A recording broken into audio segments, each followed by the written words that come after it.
Bist du dann auf Auto, oder? Mit der Ja, Auto. Wo ist Auto?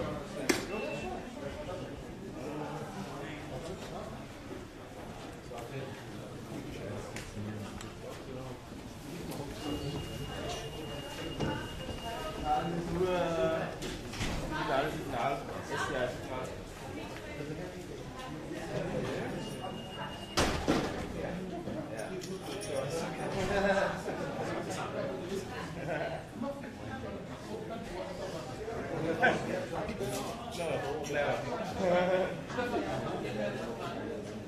Yeah, that's good.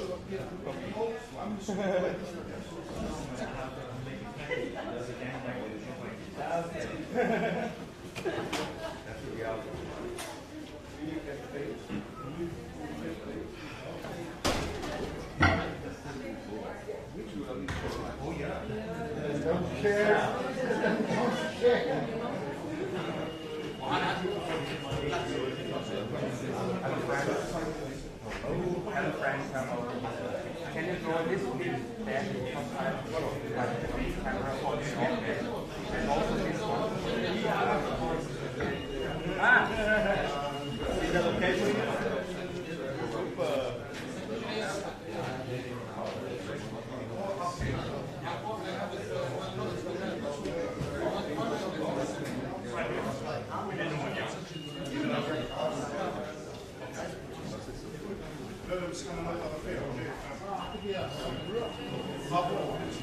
Ja.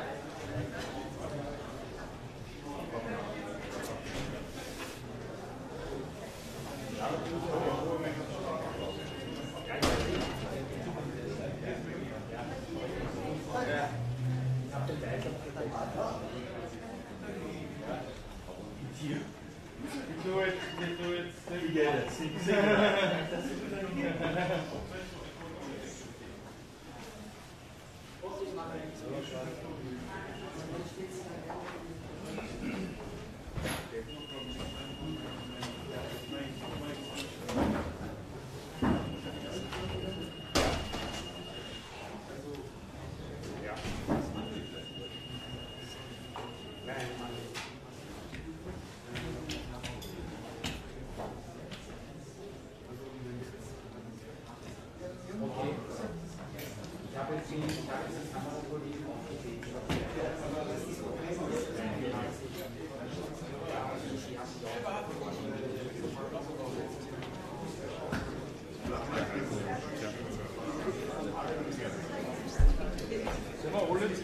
Ja, vielleicht so ein bisschen schräg.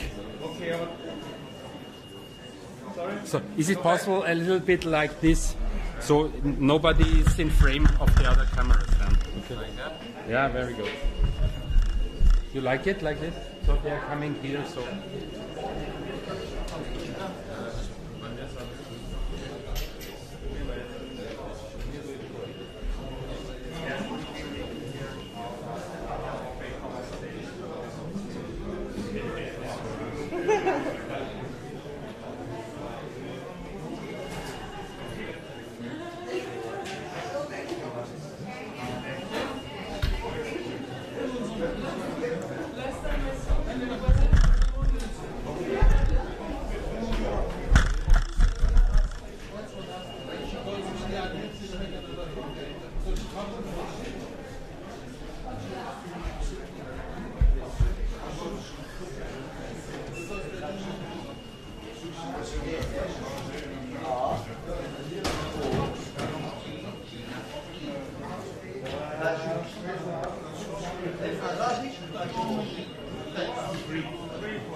Ja, ja, ja.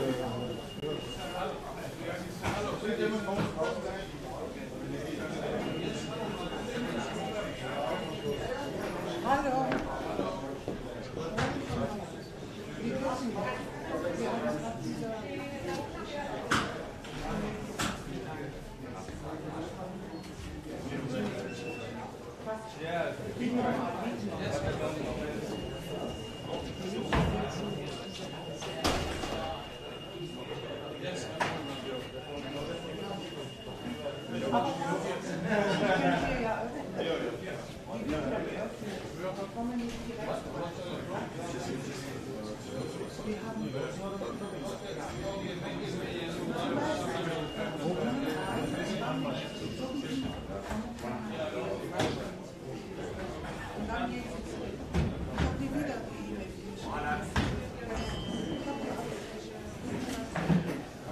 Aber du siehst alles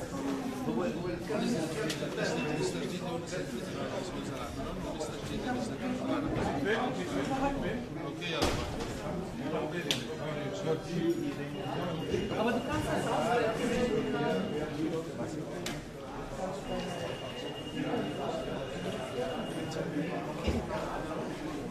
انتوا اللي بتقولوا خشوا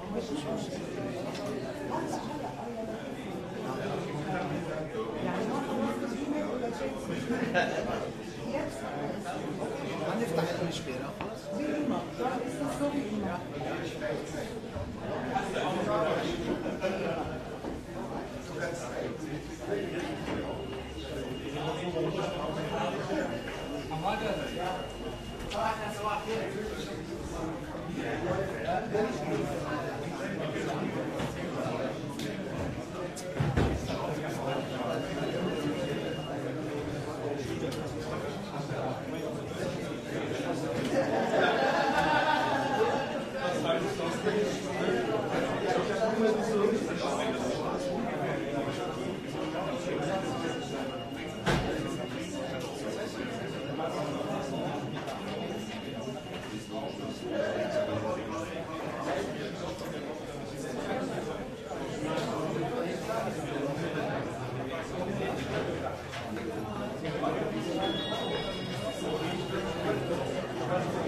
Gut, cool.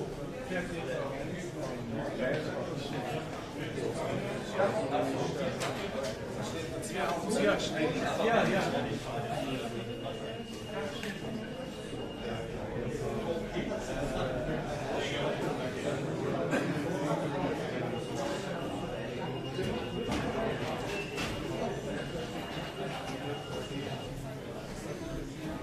Doktor, please, your card, yeah?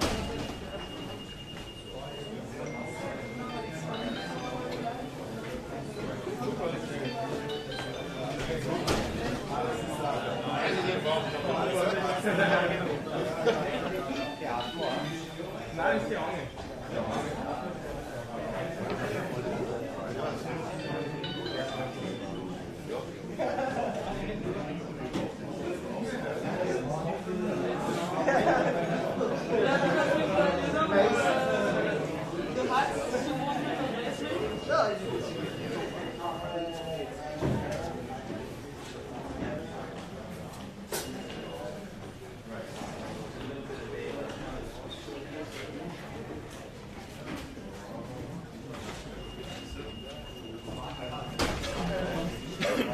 Mario, ein bisschen. Mario ist Katari-Minister wird Interview. Okay. Okay. Schauen wir Zufahrt, Wegfahrt, Zufahrt, Wegfahrt und so. Okay. Also, wann kommt der John her? Der kommt von England. Okay.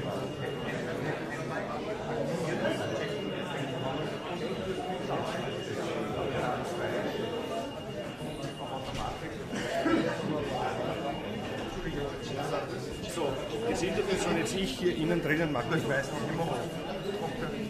Übergibt die Kamera. Ah, okay. Johann? Kommst du jetzt her? Ja.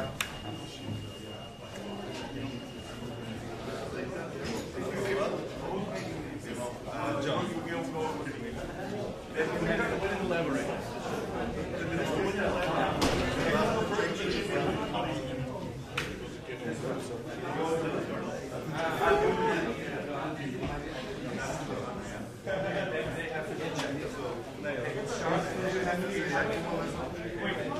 Where's John? What are we doing?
Ja. Okay. Habe ich schon. I know. Ja.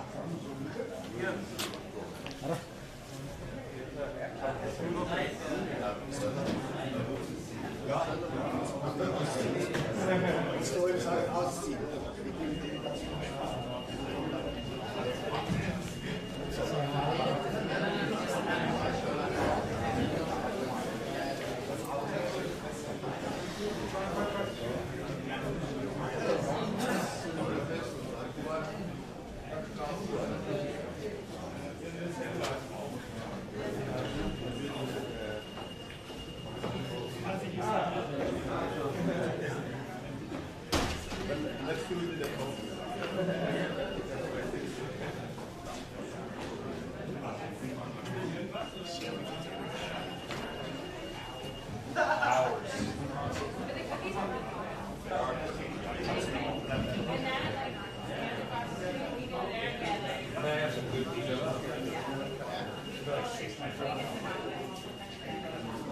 You know, my driver's last time was talking to something like upstanding.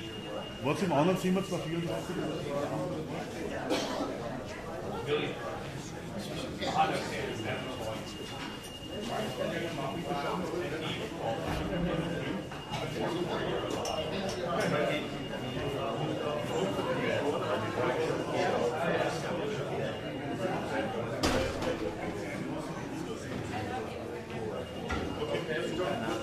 I'll ask the guys, thank you. Hi, good morning.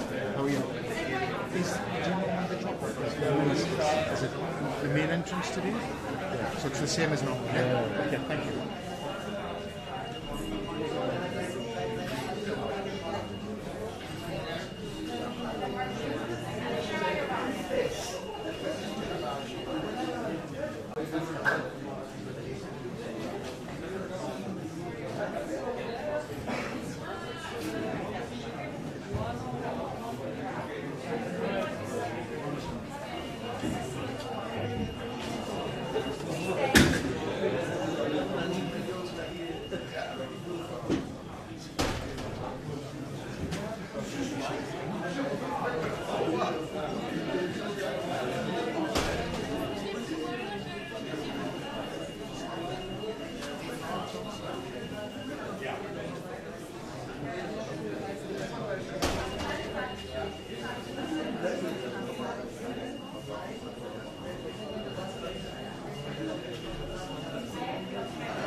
Okay, I didn't know you were shooting that. Where do we want that?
Das war keine Bestellung.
Naja,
wer?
Now, of course, when you look at the situation in Iran, I think the market really expected.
عاوز شوية قناع؟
Ja, das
ist aber der Älteste. Das ist zu sehr.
Everybody come. We hopefully have all of the masters here.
No, you cannot be here.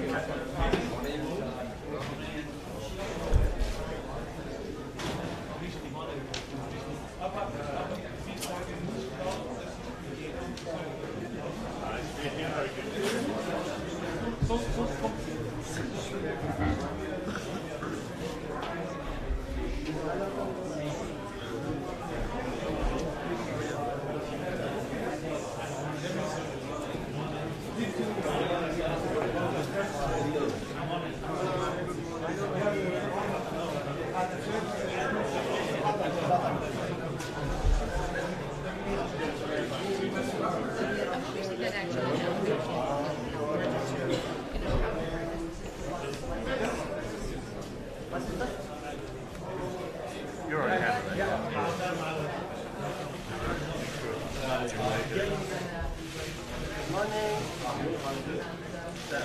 Yeah, this is not good.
That's weird thing. Yeah, the tripod was better. Tripod was much better.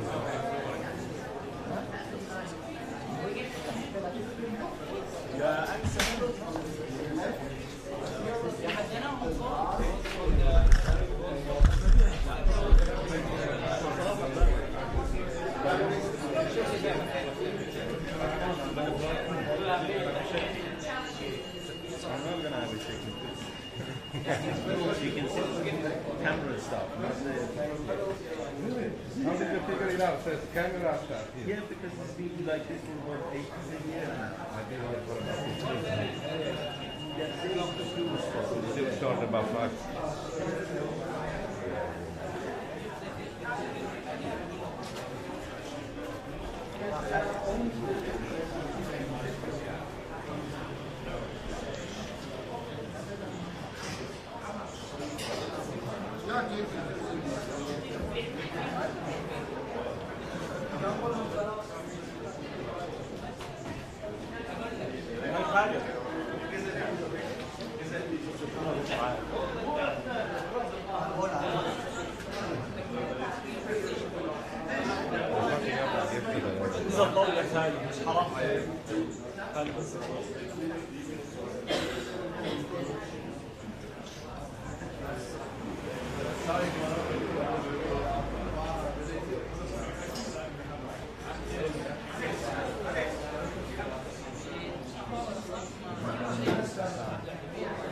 Really? Is that super information? Just well.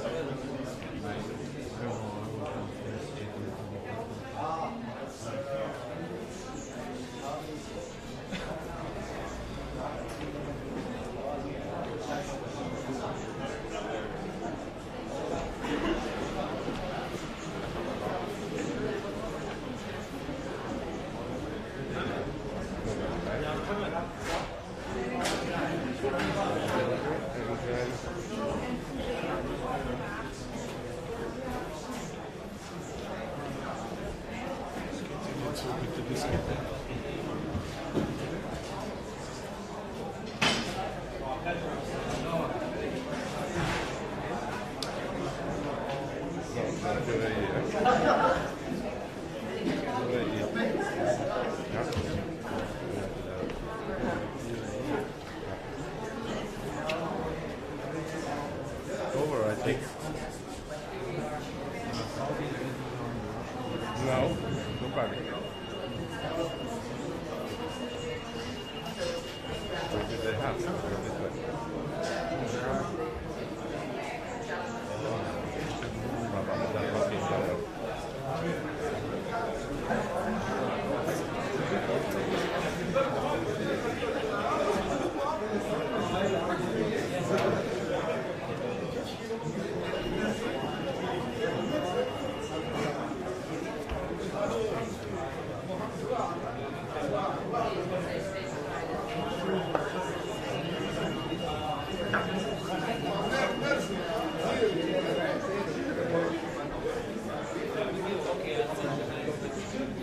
Steve, you are downstairs.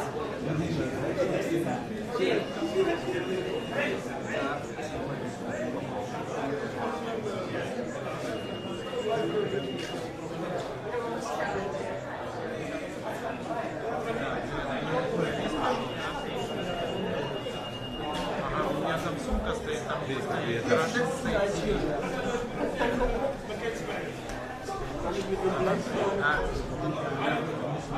мне надо снимать, давай.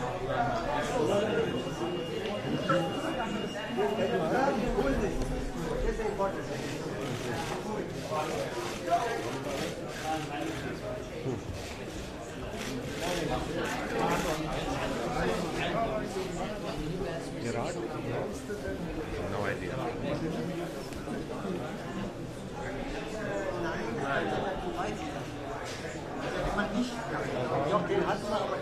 Yes, it's too late. Yeah.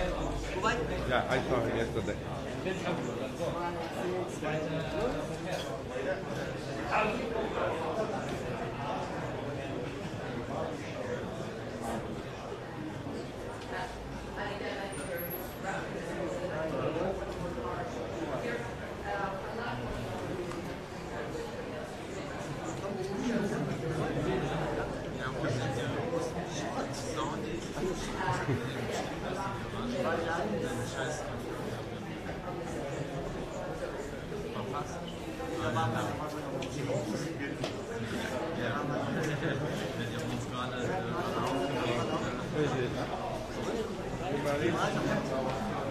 Ihr seid gestern Abend.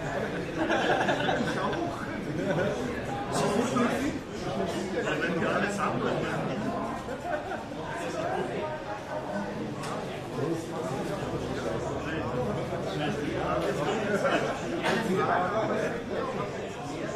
getting more fucked up and more fucked up. No, it's more fucked up every time. No? We don't have fucking arrival, we don't have a fucking. Is that getting better or not? They can't know. No, they said they. Then they said it will happen. Yeah? Now it should happen now. And nobody's lining up. I don't think so. Fucking press conference. Just press conference.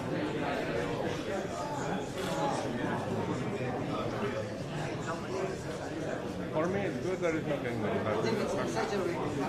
Everything's exaggerated. Rest. They should send their statement and they should send their statement.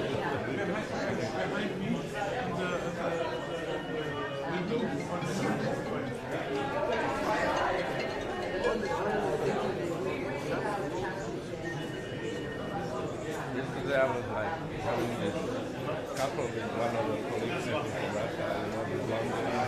He was standing in front of me all the time. I said like, please get the fucking move, you know. And then she tells me, nobody needs your fucking picture. I said, it's possible. It's completely possible, but you know. They ran over the guy who collected the reward by the Qatari. Okay. They thought that, yeah. Was only Urdu, I know.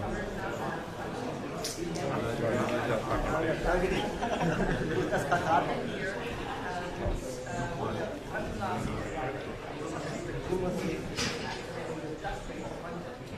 The conference starts in Angola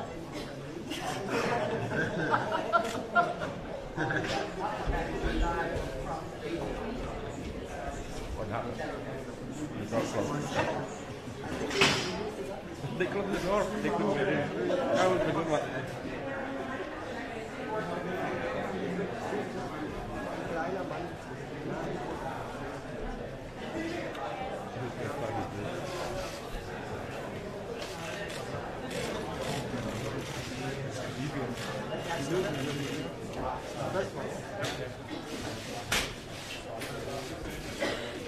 morning.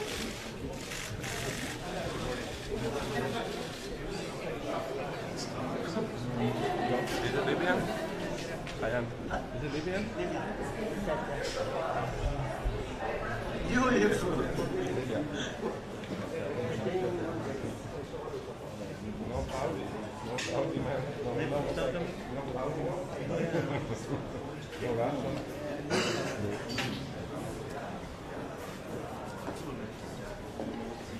Really? Here, you missed me. Am I fucking invisible or what? Am I transparent? Maybe visually, but you know, at the mask, you can feel the mask.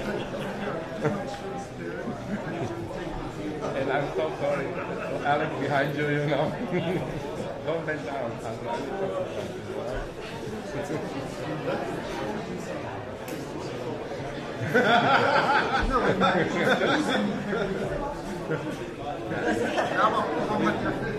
You're doing some serious overtime. I mean, maybe you feel great, but you look like this, you know? Like me, you know? I feel so good. When I look at the mirror, I say, what the fuck is this guy?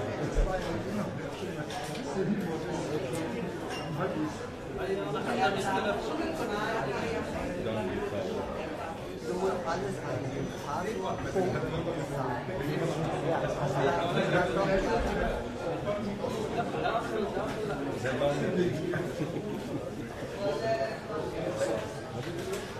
I read it once in a dictionary.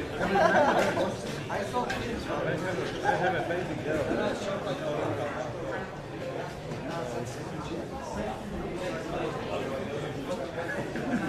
Yeah, she's little moustache.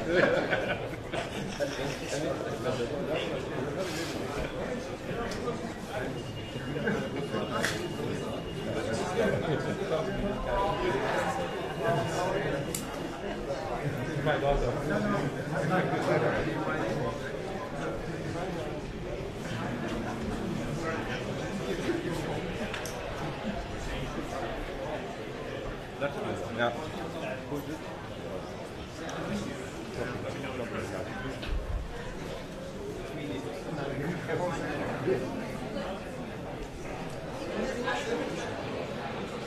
Weiter geht weiter. Ja, ich gehe manchmal auch mal.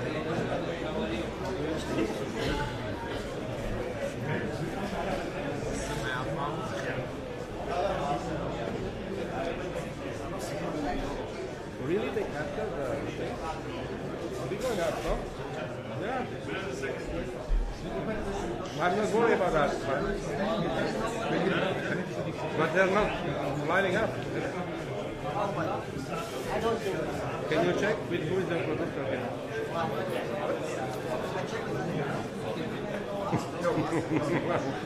You sure? I go home now. I told me I can go home. So you're fucking stupid. But those guys told me that I know. He stayed for one. Can you tell me? I think so, yeah. For the press conference. So we can shoot them.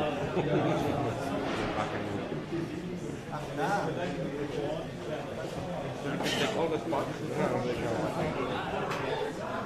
Keep filming. I don't want to go up. Really, I don't want to go up. Roughly. With who? Roughly. Roughly? Yeah, Russian. I mean, last time in the football. No, in Rostock. Okay. Yeah, we did the World Cup. But I didn't go. I stayed in Europe. That's quite Okay. Just the 2 weeks. But like everything in Rostock. okay. Only Rostock. I only had in 16, 17 days, I had 4 trainings and 4 games. I didn't have to do I was able to go because like I grew up in Germany. Okay. So I was not allowed to go. Yeah. Didn't have to. Yeah, it's been a long time. Yeah. I expected a little bit shit. Most of the time No, it's better. really good. Well, okay, nice.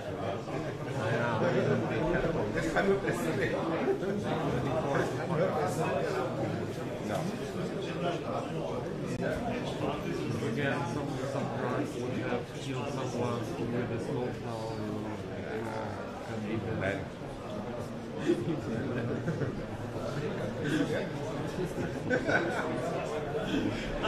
It happened in 14. Sorry.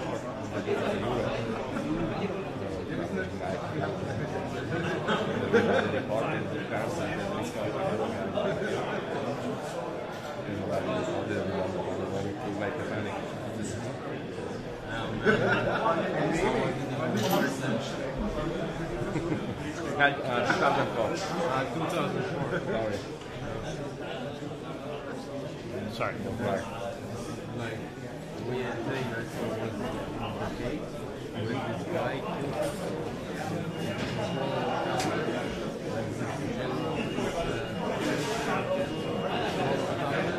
During the course, and like there was the case against Serbia. No, I remember now.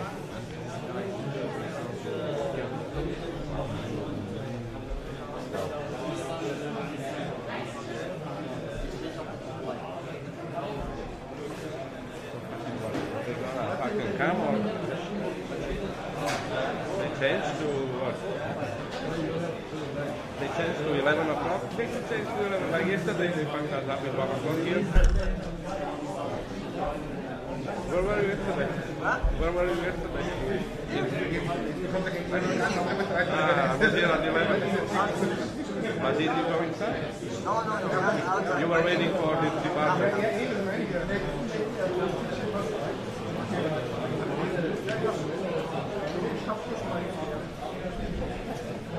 Geht's euch gut, Buben? Ja. Produkten hat der Kollege so gemacht zu mir. Weil ich ihn gebeten habe, dass er den reservierten Platz nicht belegt, wenn die Leute kommen. Ja. Ich habe gesagt, I apologize, I left my spoon at home. What spoon are you talking about? To amputate your knee? Why with the spoon? Because it hurts.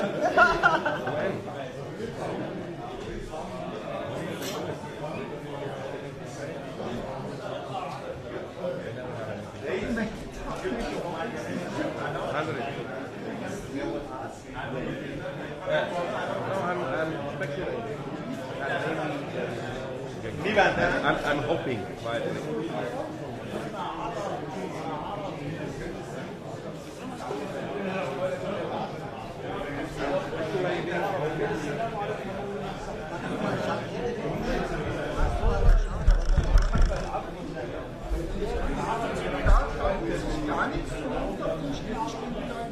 Bei den Kameraleuten. Stativ. Ja, das war so, danke. Guten Tag. Alles gut.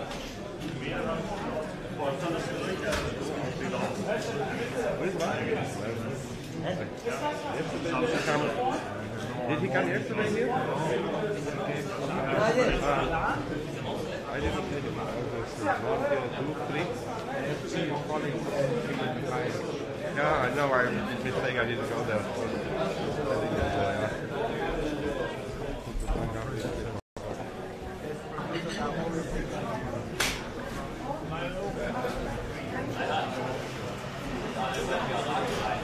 Wahrscheinlich. Saudi, nix. Weißt du, ob man oben rein wird? Oh, tomorrow. Zweite. Yeah. Tomorrow he has to come. They come for tomorrow. No, I heard there is nothing tomorrow. Mir reicht es moral. Did you hear that? There is nothing tomorrow.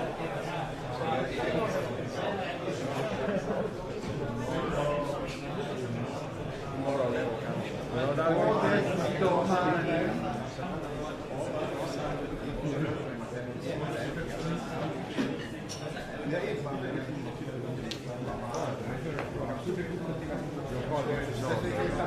Japanese guy. Okay. But you're calling from America also. Maybe I come tomorrow. That would be nice.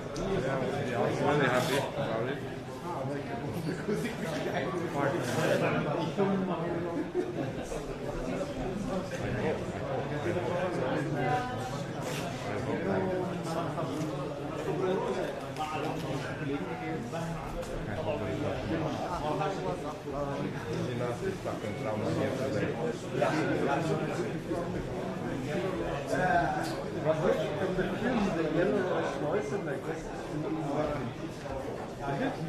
No, I don't know.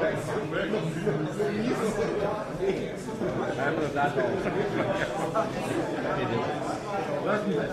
No, I don't know.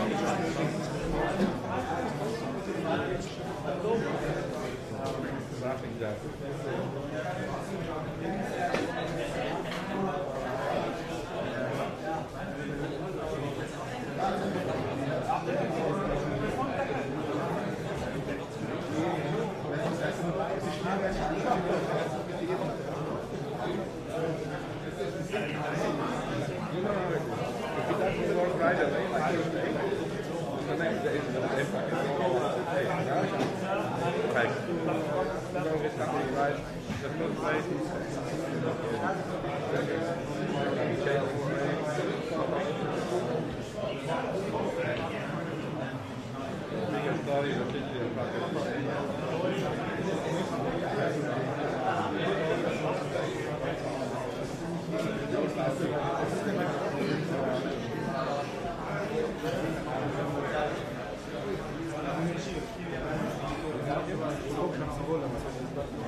Dalin.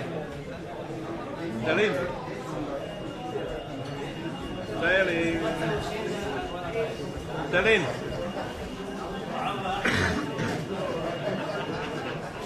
Are we going up?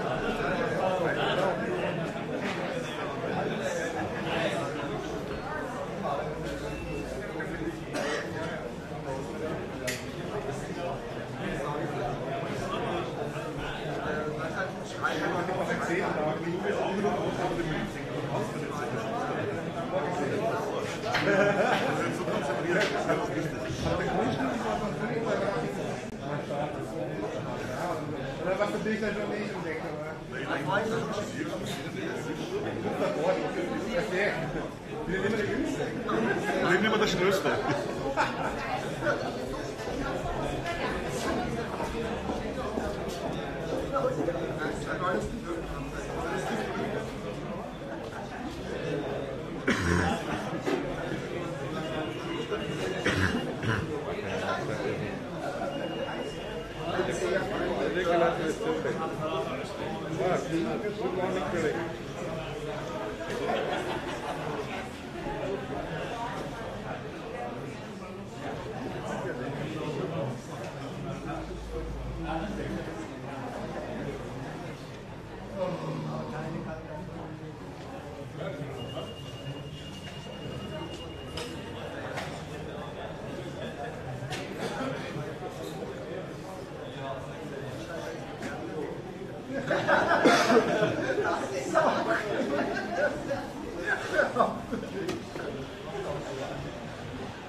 Says that could take 3.6% out of the growth over the next few years.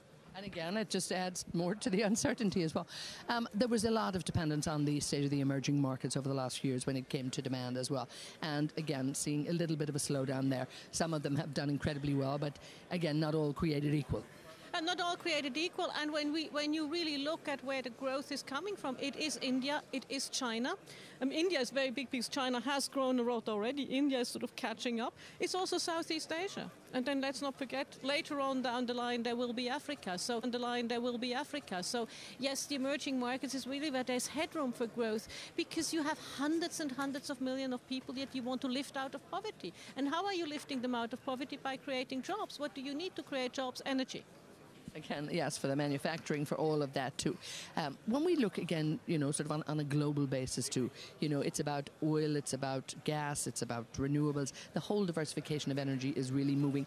And when we look at the longer term projections, demand for energy in the long term is there and it's growing. Sources of energy, but it's still growing because the whole cake is growing.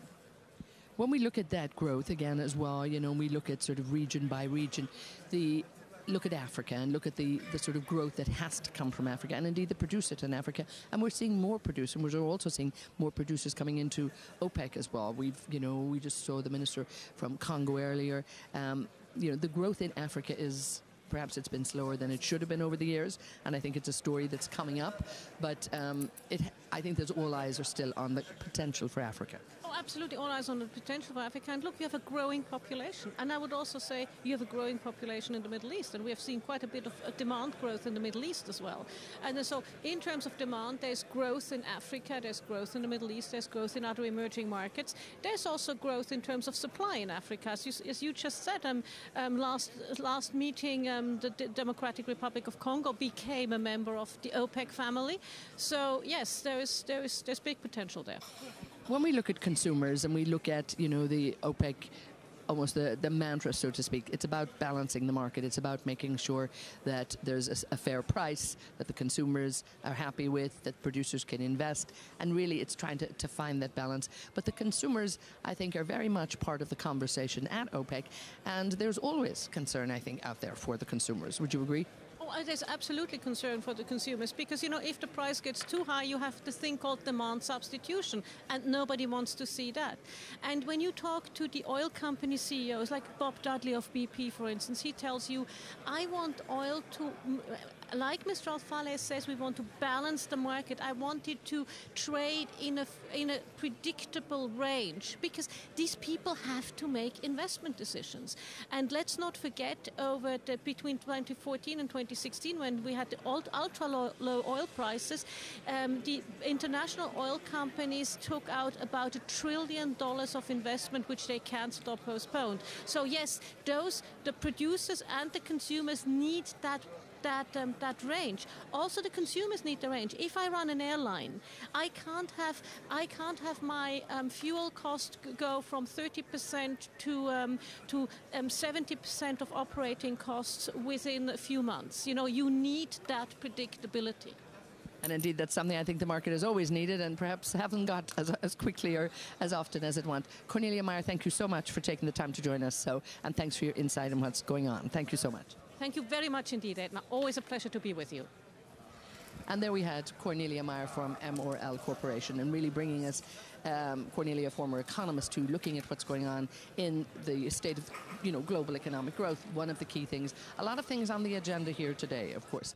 This is it's been a very time of great uncertainty. It's been a time of volatility. We've had a pretty rough last quarter in the industry, really, and those prices have been very, very volatile here. So again, the ministers coming together here to really look at this final meeting of the year, where they really need to be examining the state of the market, looking at the supply overbalance right now, and making sure that they manage to do something about it that will be acceptable enough for producers and consumers, because it comes down to this sense of balance and bringing the inventories down, making sure that the prices are not too high, the prices are not too low, that the market can actually make those really intense decisions and come to some agreement on that. So they have a lot to look at here. They've got a lot of issues, of course, around them, a lot of uncertainty in the market, as I said here, but this has not been, it's not an unusual situation. I think they've seen this challenges many, many times before, and here we are once again with some big challenges facing the market. But like always, they will come to a resolution, and we're hopefully going to have that later. I do have a few analysts joining us, and I know Joe McGonigal is nearby. I'm going to get hold of Joe, and I'm sending here he is. Joe just happens to show up here. I knew I had you in the wings somewhere. Joe, thank you so much for taking the time.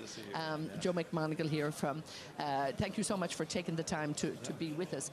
When we look at the state of the market, and I think, let's just talk about supply, because I want to get that feeling from pretty much all of you analysts out there, because without a doubt there's consensus, not just with the analysts, but I think with the ministers, with the world, that we really do have a period of oversupply, and this is something that everybody really has to look at. What would your advice be? Yes, well, I think OPEC has sort of set the stage on the oversupply question, and I think at the JMMC in November, I think they sort of called it correctly. There's at least 1 million, maybe 1.3 million in oversupply, at least in the first half of next year. I mean, if they did nothing, maybe towards the end of the year, markets would be more in balance. But I think they're planning to address oversupply issues in non-OPEC countries, and also potentially address what OPEC's forecasts point out in terms of demand slowing in next year. So I think they're smart to try to get in front of that. I mean, the market's already way in front of them, so they're kind of playing catch up already. And so I think it's important they sort of set the table at the JMMC in Abu Dhabi, and I think it's time that they implement what they sort of set the table for in Abu Dhabi. And indeed, of course, this is the final meeting at the end of 2018, and huge interest here among all the ministers, among the international media, among all the analysts too. What's on traders' minds at the minute in terms of, what keeps them going? What are they all anxiously waiting for? Yeah, so I think they're looking for some very clear, action from OPEC, not just messaging. And there's a big question because the agreement expires at the end of the year. So just from a basic standpoint, to extend the agreement, to extend the cooperation with non-OPEC, those are big questions. Now, I think we all suspected the cooperation with non-OPEC would be extended, but the actual cuts, is another question, and that will be addressed at this meeting. So from a threshold standpoint, I think the market is really looking at those two issues. And then, of course, the number, how much, and so that I think those are the big central questions for the market right now. Talk to me. You've looked back on 2 years ago when OPEC sort of broadened to include what now has been affectionately known as sort of OPEC Plus, and really to bring in more members into the discussion, and very much to bring them in, I think, on a much closer level, and particularly to bring Russia in. How important was this actually to make these new almost partnerships, so to speak? Well, I think it was critical, and I think the OPEC thought it would be critical, especially to bring Russia in, one of the other big producers in the world. The U.S. can't join, so Russia was the next likely candidate. I was reviewing some of the non-OPEC numbers last night, and Russia gets a lot of attention, but the other non-OPEC countries really do contribute a lot to the cuts and the balancing of the market over the last 2 years. And so if it was just Russia, I don't think they would have been able to get to where they are. And there was a lot of doubts about would these non-OPEC members really commit and keep their commitments. And they have, and it's been very successful in terms of bringing the inventories down and getting the market into balance. Now we're in a period where it looks like there's oversupply next year. I still think there's a lot of questions about U.S. sanctions on Iran. There could be U.S. sanctions on Venezuela, although I don't think that's going to be the case. So I think the market's trying to deal with those issues, and then there's a lot of issues outside of OPEC's control, like the equities sell-off and the Fed and the dollar, and so there's things OPEC can't control. But if they focus on what they can control, I think they'll be fine. I think oil is a little separate from the rest of the macroeconomic picture. It's impacted by those things, but it can be separate based on supply and demand numbers alone. And indeed, OPEC, and we hear from the ministers, from the Secretary General, from the President of the conference, time and time again, and you just read the statutes of OPEC. It's very much about bringing a sense of balance to the market. And really, OPEC, I think, collectively really wanted to see those inventories down and managed to do that. But unfortunately now, particularly in the U.S., we're seeing them rise, and we're seeing them actually rise quite high. We're up there at, 443 million barrels or something, just on last month's figures. So again, U.S. probably in its own way oversupplied in many ways, but they're still importing. Yeah, so I think one of the big factors for the builds in the U.S. that I don't think has gotten enough attention is the refinery maintenance season in the U.S. There wasn't the typical refinery maintenance in the spring because the refiners were trying to maximize the output when prices were at a nice level, and so they put those maintenance issues off, and as a result, the fall maintenance period was deeper and much longer than it normally would have been. So what you saw was, the inventory, because demand was lower, you saw the inventory go up. We're definitely coming out of that period now. You could see it in the EIA data. I mean, the refinery utilization numbers are much spiked higher, even higher than they were a year ago. And so I think that's good news, but there was quite a build, so they're trying to, the numbers haven't quite reflected that yet. I do think we're going to start seeing that perhaps even today, because the data will come out this morning from EIA, and so I think we could start to see the inventories decrease, but you're already seeing on the product side, I think, that we're coming out of that season, and I think that's going to carry into next year as well. So I think that's going to help OPEC a lot with what they do today. And of course, I mean, gasoline demand, I suppose, at this time of year is down a bit in the U.S., but we're also coming into winter season, and you can see might be the sun might be shining in Vienna, but it's already cold here in Europe. And again, nobody can really predict that weather, but like any other winter in the U.S., I mean, there's many areas there where you could be in for a cold winter. So there is a sense of demand growth, I think, over the winter season in particularly the North Atlantic. In the Northeast, for sure, yeah. I mean, the U.S. is becoming more of a natural gas user in winter, but yeah, for sure. And then, of course, you have the demand from the transport sector and the airline sector, which I think will be very strong, and we're seeing a lot of demand in the distillates as well, and of course the refiners are working overtime to try to beat that demand because it's a lucrative trade for them, and so I think that's positive. But I think you're going to see all producers would normally in these months scale back. Anyway, so it's good timing, I think, to make adjustments to supply. Talking about refining, and we look ahead to 2020, and particularly to the changes in the regulations with IMO and the low sulfur fuel. I recently did a downstream conference too, and this is a huge issue, and the shippers were there too, and almost scratching their head wondering what they're going to do, because there's on one side there's a feeling they're not quite ready for it. But at the same time, and I suppose getting a refinery ready with the notice when it only came into effect, I think they were expecting it to come into effect for 2025, so they were all a little disappointed when they said 2020. But the market has to get their act together, the industry has to get their act together. What difference will it make? What do you see? Yeah, so I mean, the Obama administration had an opportunity to make that extension, and I mean, not the Obama, but when the Obama administration was in, the IMO had an opportunity to do that based on their analysis of the market needs. They decided, to keep the 2020 deadline. So I think the market has had enough advance notice that this was coming. In the U.S., we're fortunate because the U.S. refiners are already low sulfur, and they will easily be able to, they're already meeting the specs, and I think they'll be able to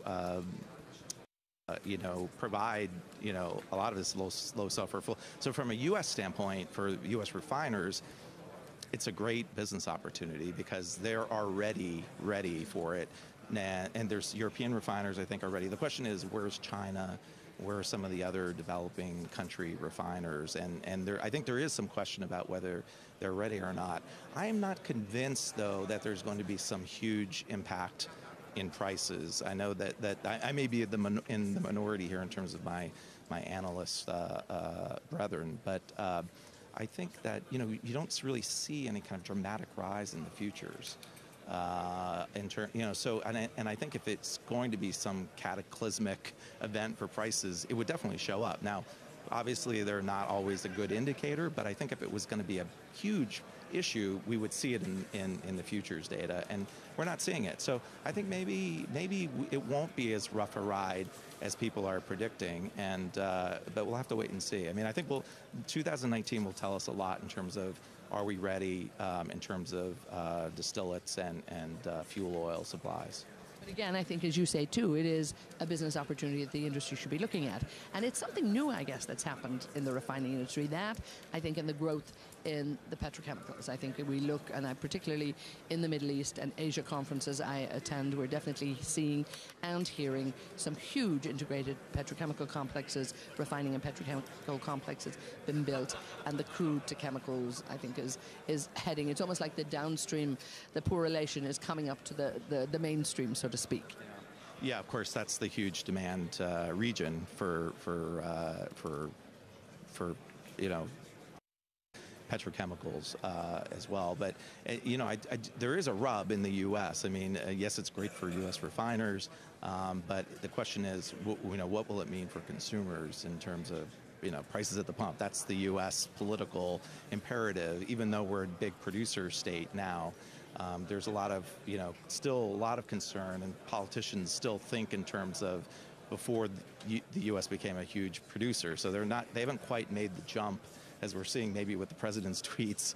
They haven't made the jump that U.S. production is a kind of a key thing right now. But I think what we're seeing now in terms of what we're seeing now in terms of the distillates right now is that right now the U.S. refiners are working overtime to provide distillates, and what we're seeing now is actually a glut of gasoline in the U.S. And that, so in a weird way, for the U.S. refiners to be meeting the distillates demand for the IMO requirements, in sort of an ironic way, because of the way the refiners are structured with using U.S. shale inputs into their refineries, we could actually see gasoline prices, which is more the politically sensitive product, remain low.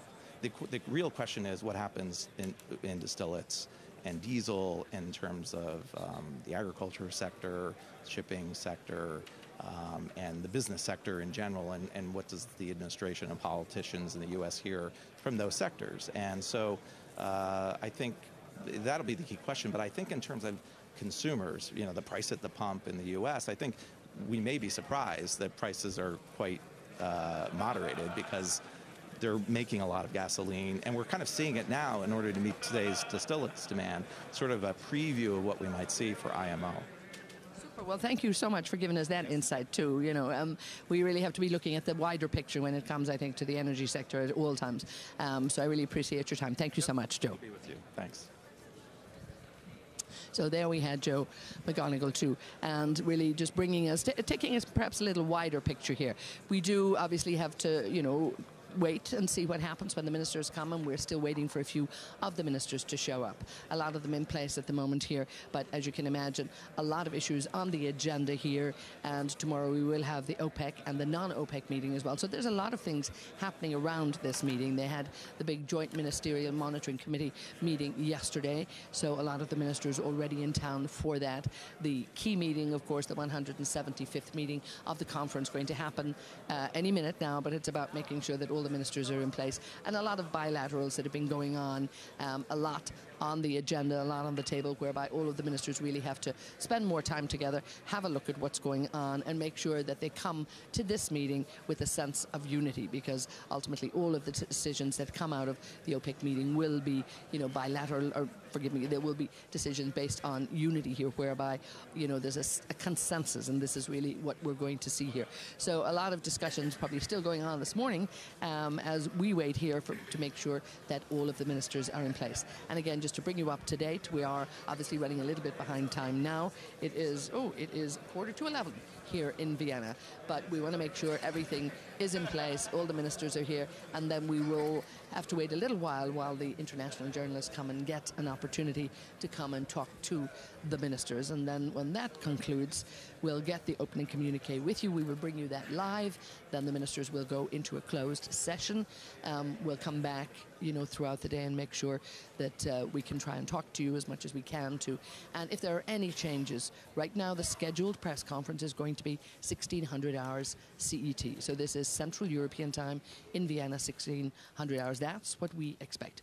that could change, given the amount of items, I think, on that agenda today, and really the ministers needing, it's the final meeting of the year. They want to come up with a firm decision that they're going to announce to the market, and that'll happen later this afternoon. We'll continue our discussion here, and as I say, we'll be with you for the next while until that opening session communique gets underway. And I'm very happy now to be joined with Halima Croft. And Halima, standing in the sidelines, so to speak, for us. Halima Croft, of course, the head of commodity research with RBC Capital Group. So thank you so much for taking the time. Halima, we look at the oversupply in the market, and without a doubt, it's there. What can they all do about it? I mean, I think clearly OPEC needs to take action at this meeting. The question is really, what is the size of the reduction going to be? And I think there are a number of challenges for the organization because there's still some unknowns out there in terms of what does the demand picture look like for 2019? What are we going to see in terms of some distressed producers, like what will happen with Iran sanctions as we go into 2019? What is going to happen with production out of countries like Venezuela? What's going to happen with U.S. production? Has this downturn in prices affected potentially the outlook for U.S. production? So I think these are the variables that will come into play when they have to make the decision today.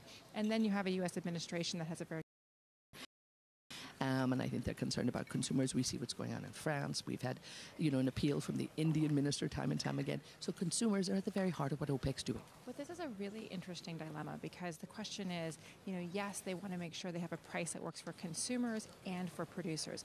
But some of the issues in terms of paying on the consumers also as a result of policy as well. So you have a tax policy in countries like France. You've had in the case of India, you've had subsidies pulled off. You've had new petroleum taxes put in place. So some of the pain for the consumer in these countries is also a result of government policy as well as a higher price environment. So it's a question of, can you have a situation where you have a dialogue with some of these consuming countries to basically have a situation that works for their populations? Now, of course, our viewers will be watching the commotion perhaps going on behind you here. A lot of the journalists have just been allowed into the room here. And, of course, the journalists and the analysts always welcomed at the OPEC meetings. But huge interest here, and particularly I see it's our friend Mr. Khalid Al-Fallah behind us here, where we've got swarmed and swamped. There's huge interest in, obviously, the state of the oil market, but this year particularly from the international journalists. The end of the year, they've got to get their first sound bites here. Well, I think also it's really important because people are wondering sort of what is the outlook for OPEC. We've had, a series of very, good and reliable OPEC ministers. So I think it's a question of presidents. So I think people are thinking about what is the organization's going forward? What's going to be their agenda? What's going to be their view of the policy they need to put in place? So I think there's a lot of emphasis on this meeting. Again, as we say too, it's the end of the year too, so they have to come up with a conclusion. And one thing I'll say, we're also, I think, expecting, and people want to hear more about, is the sense of cooperation. The OPEC Plus, so to speak, the declaration of cooperation that was put in place 2 years. As you've observed this over those 2 years, sort of, bring us back maybe in terms of what you and your colleagues talked about 2 years ago when it started, what happened, and perhaps where we are today. I mean, I will never forget that meeting 2 years ago when, there was a lot of skepticism about whether OPEC could work with a country like Russia. They came out with a statement that I think really surprised the market because it had a lot of specificity about who was going to take the cut. I think it surprised us. And then there was a question of would they be able to stick to those, pledges. And that really, I think, caught the market by surprise is how they actually managed to work together. And we've seen a situation now where a country like Russia really is core to this relationship. And there's no signs at the moment that Russia intends to sort of vacate this partnership. So I think we're looking at a sort of a union that will go forward in terms of the OPEC, non-OPEC alliance, and I think that's going to be one of the signals that we get, particularly from, I would say, tomorrow's meeting. And again, we look at the sort of the range of countries that are in this too. A lot of different countries taking that interest here and pledging their support to OPEC, I think, and probably the support, I think, more to the global oil supply ultimately. To make sure that that sense of balance comes in and that everybody can benefit, the producer and the consumer. I think what is very interesting is that the number of new countries that actually come into OPEC over the last couple of years. And so we've had a number, for example, of African nations come in. And so I think it's an important signal about the organization that you have these other producers that have formally said they would like to join because they'd formally like to participate in the information sharing. It helps them from planning purposes, thinking about what production they should need, what investment they need to supply the market. So when we look at that cooperation, hopefully going forward, do you think that the market will actually like to see that stay in place? And, what benefit will this make for everybody?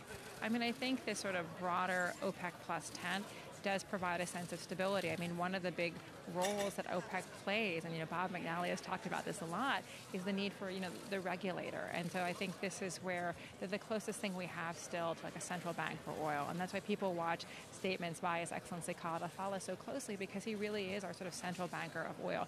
We have obviously the U.S. coming on, such a large producer, but we still look to OPEC for important signposts about what production is going to look like. It provides some sense of signals about stability in the market.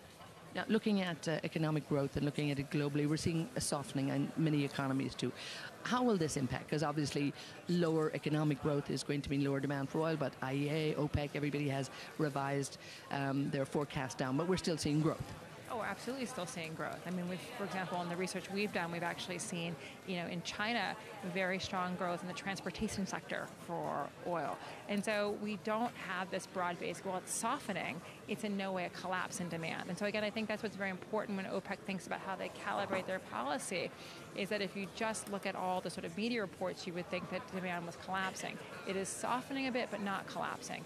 And so OPEC has to be very careful as well in terms of potentially not over-tightening this market as well. But again, they look at the figures, and I think, we look at the research department that's here. They put a lot of they put a lot of effort in there. They just announced their World Oil Outlook just last month at ADIPEC. So I think everybody is watching the numbers. They're counting the barrels and being very conscious about, not oversupplying the market and making sure that they do something that's within their power. No, I mean, I think that's exactly what they're doing. And again, I think there is a challenge because there are just these unknowns. Like, we don't know the trajectory, for example, of the trade war issue. There are all of these unknowns in terms of policy that are still, they have to navigate in terms of when they think about this. That's why I think they've become pretty flexible. I mean, one of the things about the Joint Ministerial Monitoring Committee is there is a mechanism. If they need to make an adjustment, they have this process that is in place. So while these sort of biannual meetings are important, I think it's also important to understand that there is a new mechanism in place to make adjustments as needed based on new information. Super. Okay, we leave it there and we'll come back to you throughout the day. Halima Croft, thank you so much for taking the time. Thanks. And again, I'm just going to leave the camera free there that you can have a quick look just at what is going on here. We're very busy, as you can see, tremendous interest, and really looking at what's happening with the international attention here. It is absolutely huge. So this is a good sign. So just take a look there and see the hive of activity that is our friends from the international movement.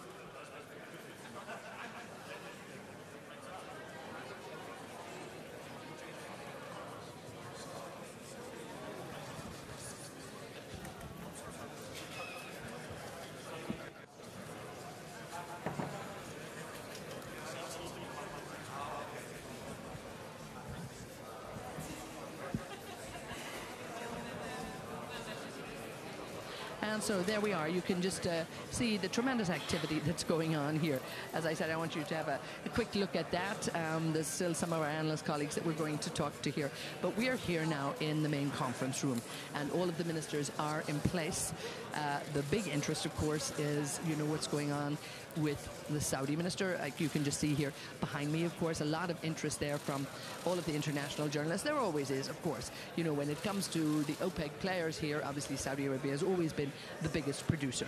I mean, globally, we're seeing almost Saudi, Russia, and the US almost challenging each other there for the top spots. But these are the three big producers that are really, moving the global markets. But again, collectively, all of the other members, supporting that hugely here. So, but of course, the journalists are particularly interested in what's going on now. And Mr. Al-Falih, of course, was also president of the Joint Ministerial Monitoring Committee.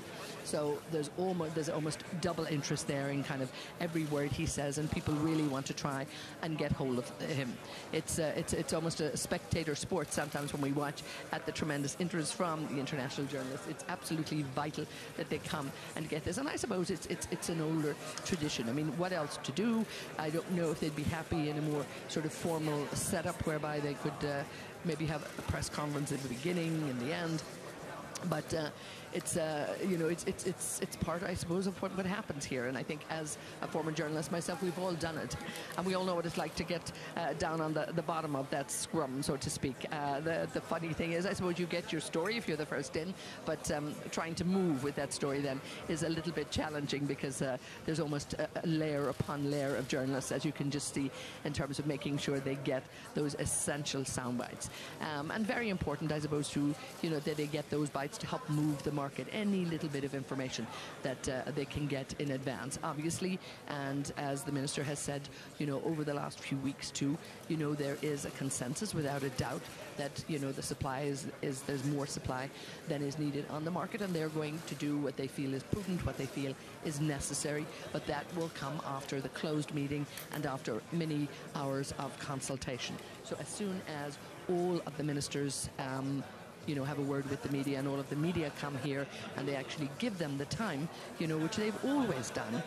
And it's, I think, something that the international media really appreciates as well, because they do take the time, even at this meeting, to, spend a little bit of time with them and give everybody almost a fair advantage to try and actually speak to the ministers.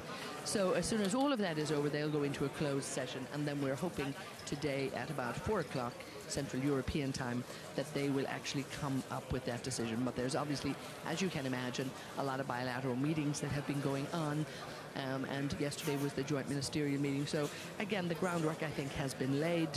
And whatever rumor is out there, that's what it is at the minute, and we're not going to know what's going to happen until, of course, later today, when the ministers come up and make that decision, and then come to the press conference where we'll come to you live with that decision, and we will bring the entire press conference to you live.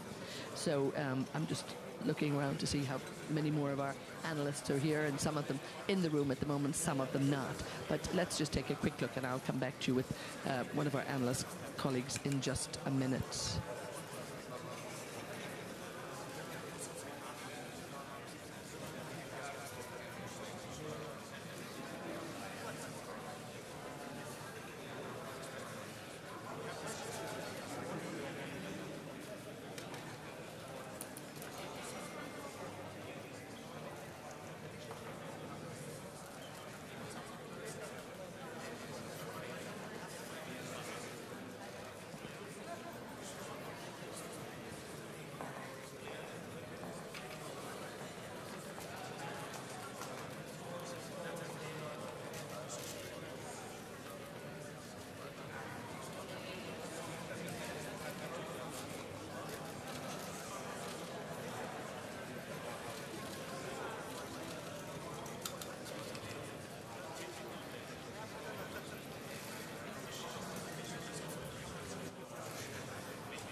Please conclude your questions and begin to leave the room so that we may proceed with our meeting. Thank you.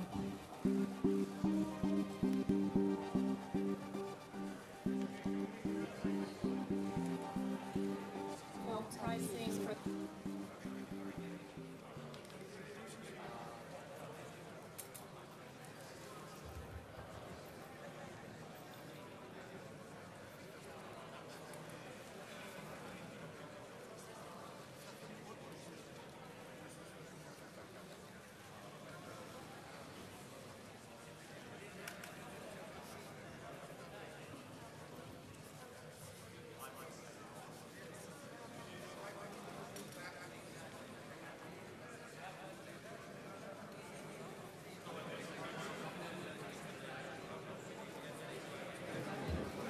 Members of the press, please, you are kindly asked to leave the room so that we may continue with our meeting.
you. Thank you, Thank you. He said, I have no right.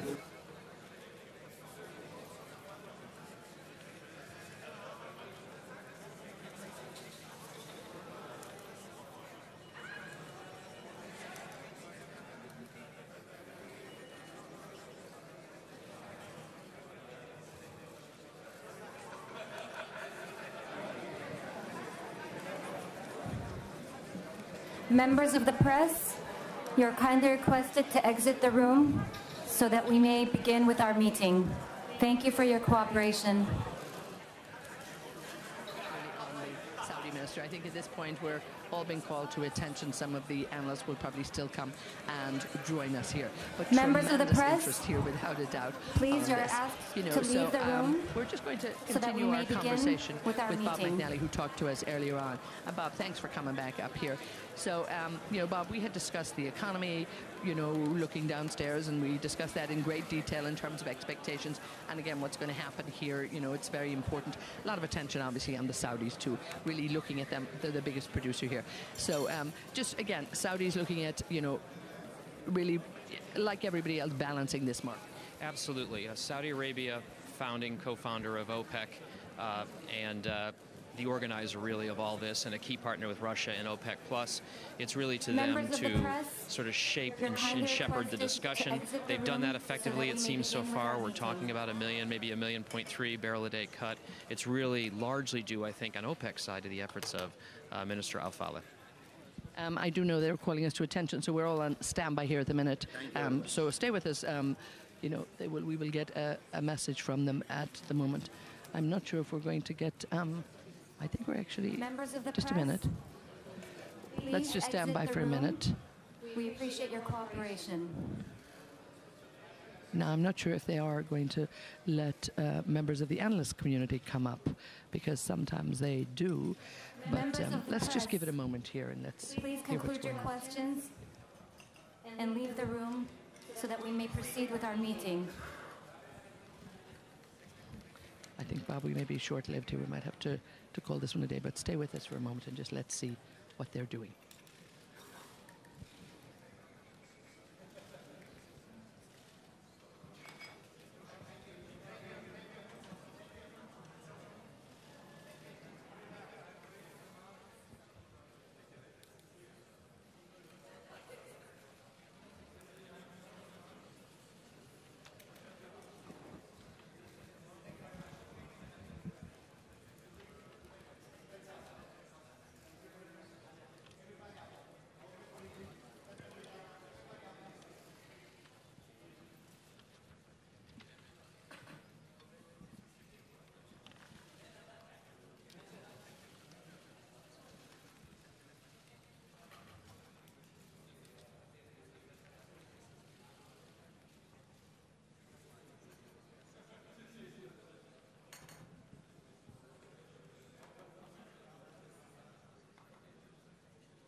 Here we are, and it's round 2.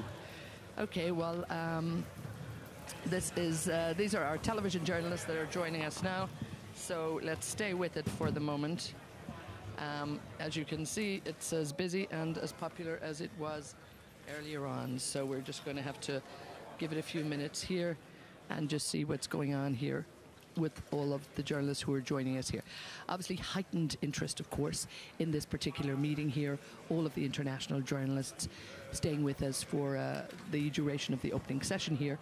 And this is something they're all very, very keen to make sure that they get the few quick sound bites here from everybody. So we had, I think, round one of the journalists earlier, and now this is our television group that's going to stay with us here for probably a little while. So we'll hope to bring you another little bit of commentary as we wait for all of this. So it's, as you can see, a hugely busy day here, and absolute huge attention here on the Saudi Arabian oil minister from all of the international journalists.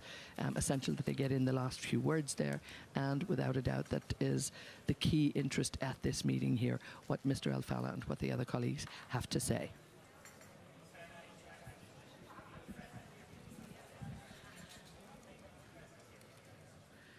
So again, the meeting was, we had hoped to get it underway at 10 o'clock this morning. That's obviously not going to happen, but the analysts also get an opportunity to come and spend some time at this meeting too, and get a while to talk to many of the ministers there. And we see many of the leading analysts there sort of looking around, thinking who are they, but the big attention without a doubt here is on Saudi Arabia, and really looking to see what's going on and, you know, what Mr. Al-Fala has to say. Hugely urgent and, you know, hugely important that they get a few sound bites before they... Guys, there's a camera. Just keep it, please. So again, as I say, huge interest here. We're going to, you know, bring you a few more interviews and have a chance to just talk with some of our players here.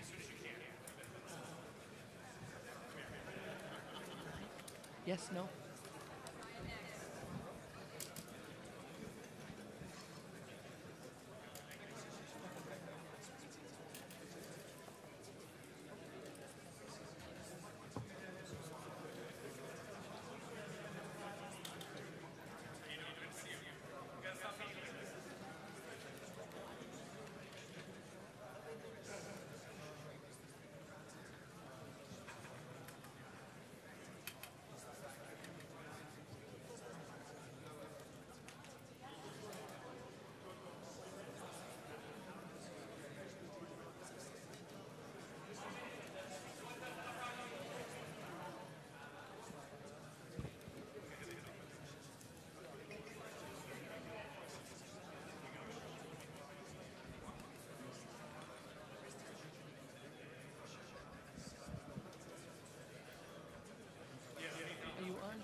We have this.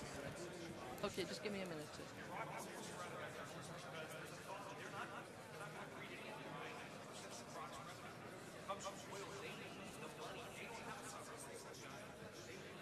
Okay, ready when you are.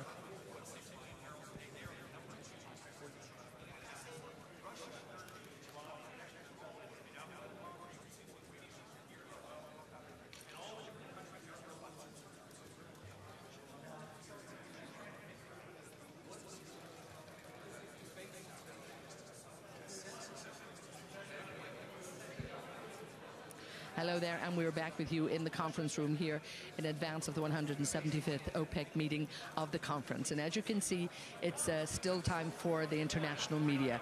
There have been so many people here, actually. They've had to break it up into 2 sessions. So, yeah, you thought it was busy earlier. It's just as busy here for round 2. So, of course, the television journalists need to make sure that they get their last-minute soundbites. So, just to bring you up to date, yes, we are running a little bit late because we would have hoped by now that we would have read the communique and we would have been a little more advanced and they could go into their private closed meeting, but that's going to take a little while longer because these journalists, obviously, as you can see behind me here, they look intent on staying here and getting a few more sound bites. So we'll stay with you and bring you up to date and take a look at the wider market and see what's going on.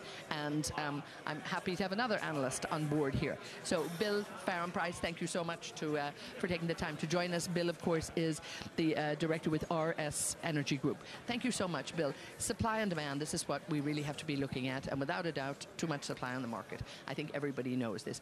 This is going to be on their mind here, and what do you think the market is calling out for? Well, I think the market's looking for some sort of moderate type of cut that will allow the market to stabilize at current price levels. Clearly, there are a lot of moving parts on the supply side, and they don't want to risk over-tightening. At the same time, they recognize that if all things stay as they are right now, you're going to have an oversupply situation in Q1. So the idea, I think, at this stage is to move prudently and carefully and agree something that holds things where they are, and then maybe revisit next year, early in the year. And obviously the trading community and everybody out there is holding on they're by their computers, sort of waiting to kind of hit that button, so to speak, in terms of what comes out of this meeting. It's the end of the year. There's been quite a volatile closing last quarter. They have a lot on their agenda here, but OPEC has to come out with a united message and a very, very clear, as you said, and very transparent message at the end of this today. Yeah, I mean, credibility is going to be always key with OPEC communiques, and their ability to formulate something that gives clear baselines, that gives some metrics by which the market can measure the extent to which any cuts that are agreed are delivered in reality in the next few months is absolutely crucial. But that's always the case. Sometimes it's not possible to do that because of the internal tensions and difficulties, but that's what they'll be aiming for, is something that puts a clear backstop under the oil market and allows them to move forward without any further losses to the oil price. Now, when we look at the sense of balance in the market and we look at the inventories particularly, one of the key things that OPEC really wanted to do, and part of the cooperation, the agreement, the declaration of cooperation, was really to work on those inventories and to bring them back to a 5-year level. Particularly in the US at the moment, that now we're seeing has risen very much in the last few months here. Are they at a critical level yet, whereby they're too high in the US? Or are we looking at hopefully a cooler winter season whereby some of that will go? I think what they'll be more concerned about is inventories in the East, in Asia, and in non-US OECD. Certainly inventories will start picking up again, and they want to avoid a return to the 2014-2015 situation.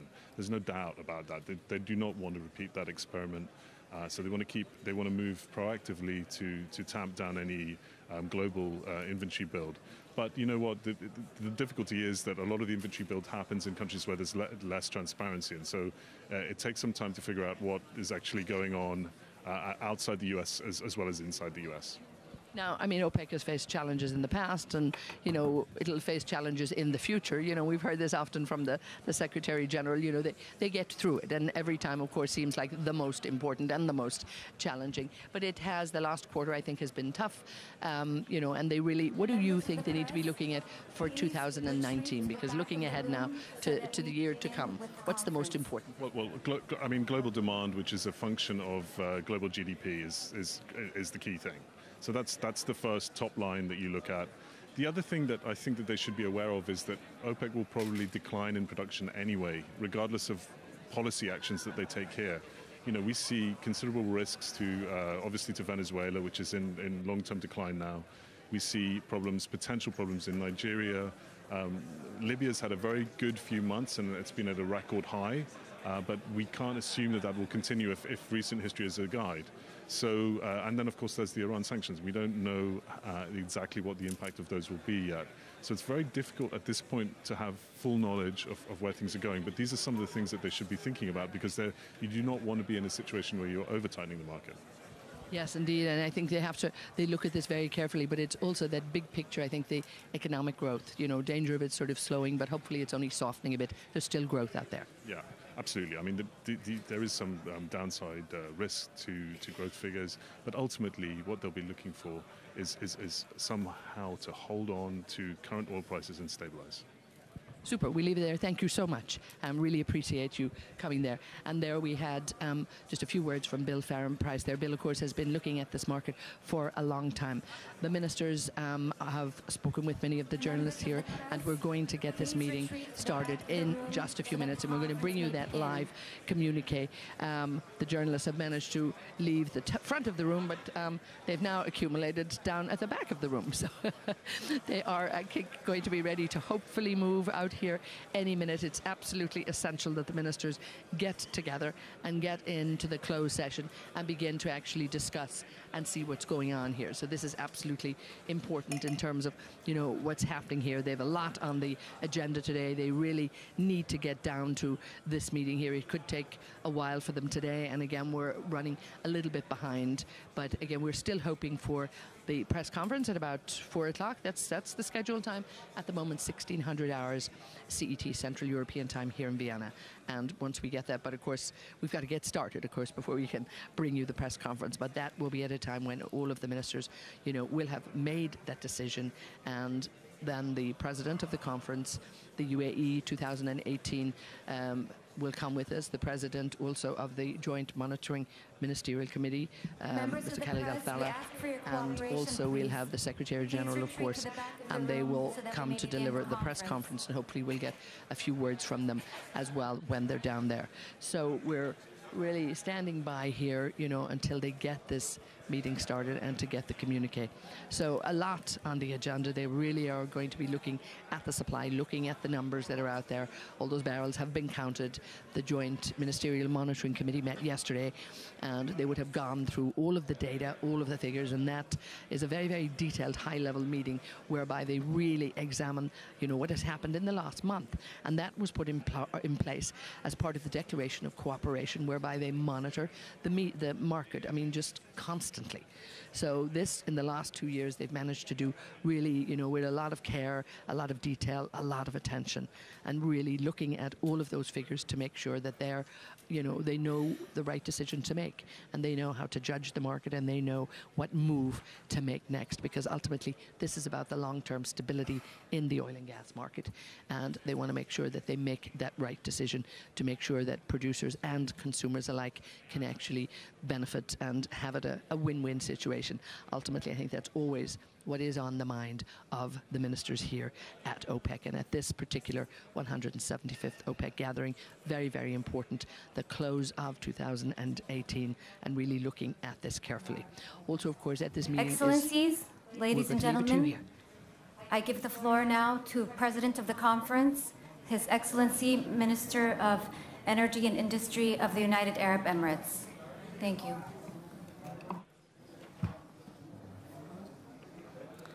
Excellencies, ladies and gentlemen, welcome to Vienna for the 175th meeting of the OPEC conference.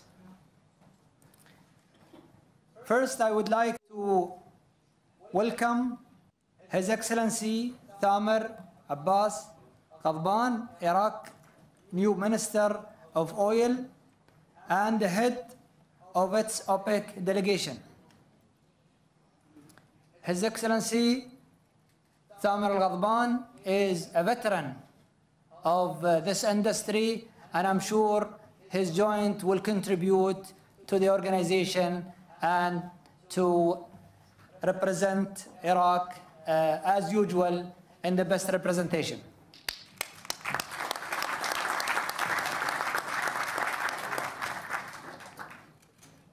At the same occasion, I would like to appreciate and thank his predecessor, His Excellency Jabbar Al-Du'aybi, for all of the contributions and the good work that he have done with us.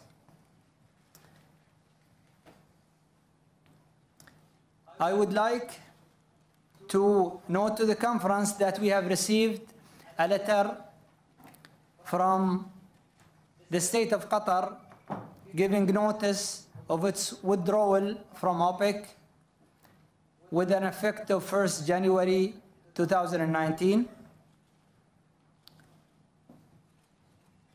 And as you know, that is not for approval. Everyone have the right to join and to withdraw. And we wish the state of Qatar good luck. They have been a member in the OPEC for a very long time, and we thank all of their contribution that have done to the organization in the past. I would like to mention that since the Declaration of Cooperation, we have seen more countries joining the organization, and it's all to the good work that all of you have done and the stewardship of this organization. It has managed to attract not only as an OPEC members, but also in to the Declaration of Cooperation, more countries have joined since we started.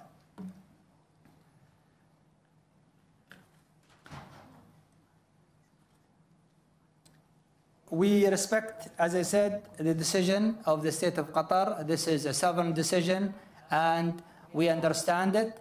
But at the same time, we welcome any new joiners. And we, Mohammed and I, have been talking to some countries, and hopefully in the future we can see more joining the organization.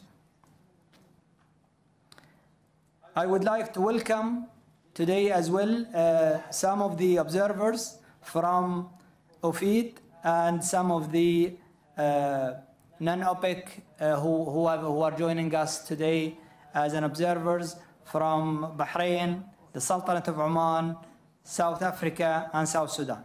Welcome, Your Excellencies.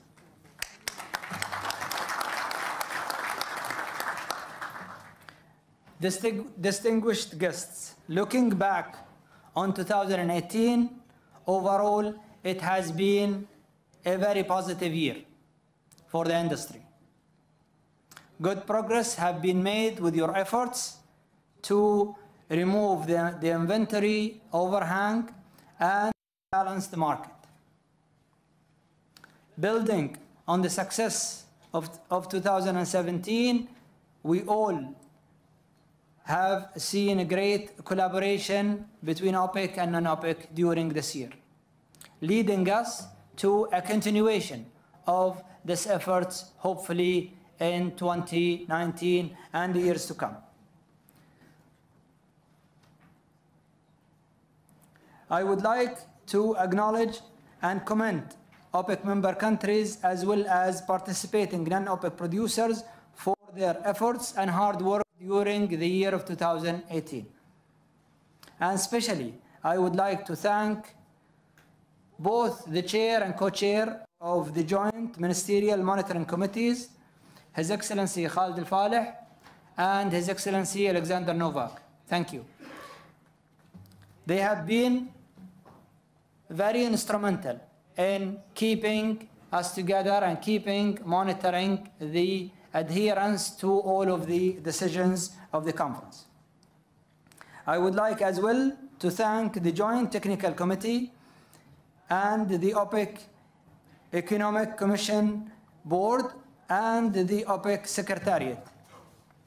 His Excellency Mohammed Barkindo have done a great job in 2018, and we wish him the good luck in 2019 to do the same. The Declaration of Cooperation has been a success.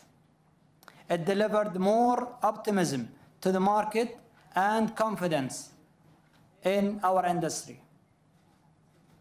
Everyone benefited from such collaboration. However, as the recent months have shown, our work is not done. As we look forward to 2019, we see a new set of challenges.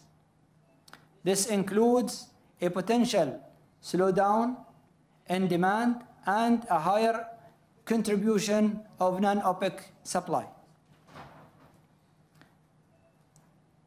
With all of these challenges, I am confident that all member countries will work together with the Secretariat and the new President in 2019 and with our non-OPEC partners to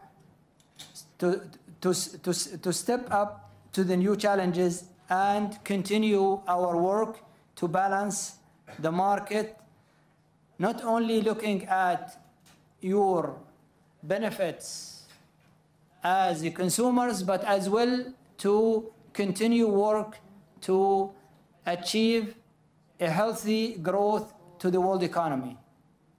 So we have been saying that we always listen to the consumers, and we will continue listening to the consumers. They are our customers, and we will work always to achieve that balance between the benefits of the producers and the benefits as well of the world economy to keep a healthy demand for the years to come.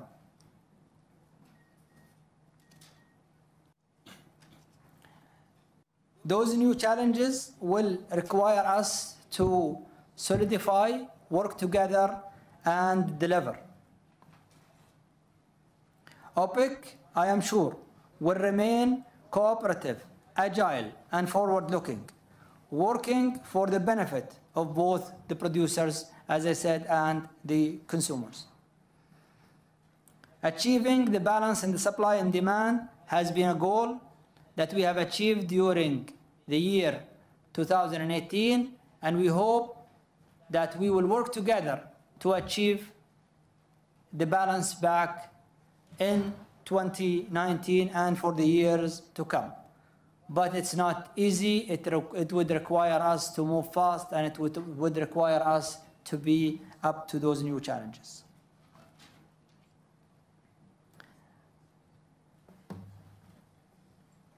I appreciate, as well as I'm sure yours, the work that our friends from non-OPEC have done. Without them, this job would have been impossible to achieve alone. We have today producers who are together producing almost more than 50% of the world supply, and the continuation of that work is essential for the market balance. I look forward to your support in delivering the right decision during our closed meeting today, and as well next on Friday when we next meet with our friends from the non-OPEC.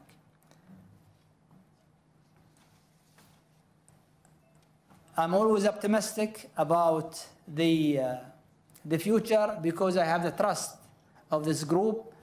I've been, and I would like to thank everyone. The achievements that we have done in 2018 would not be possible without your support. So thank you all. Thank you very much.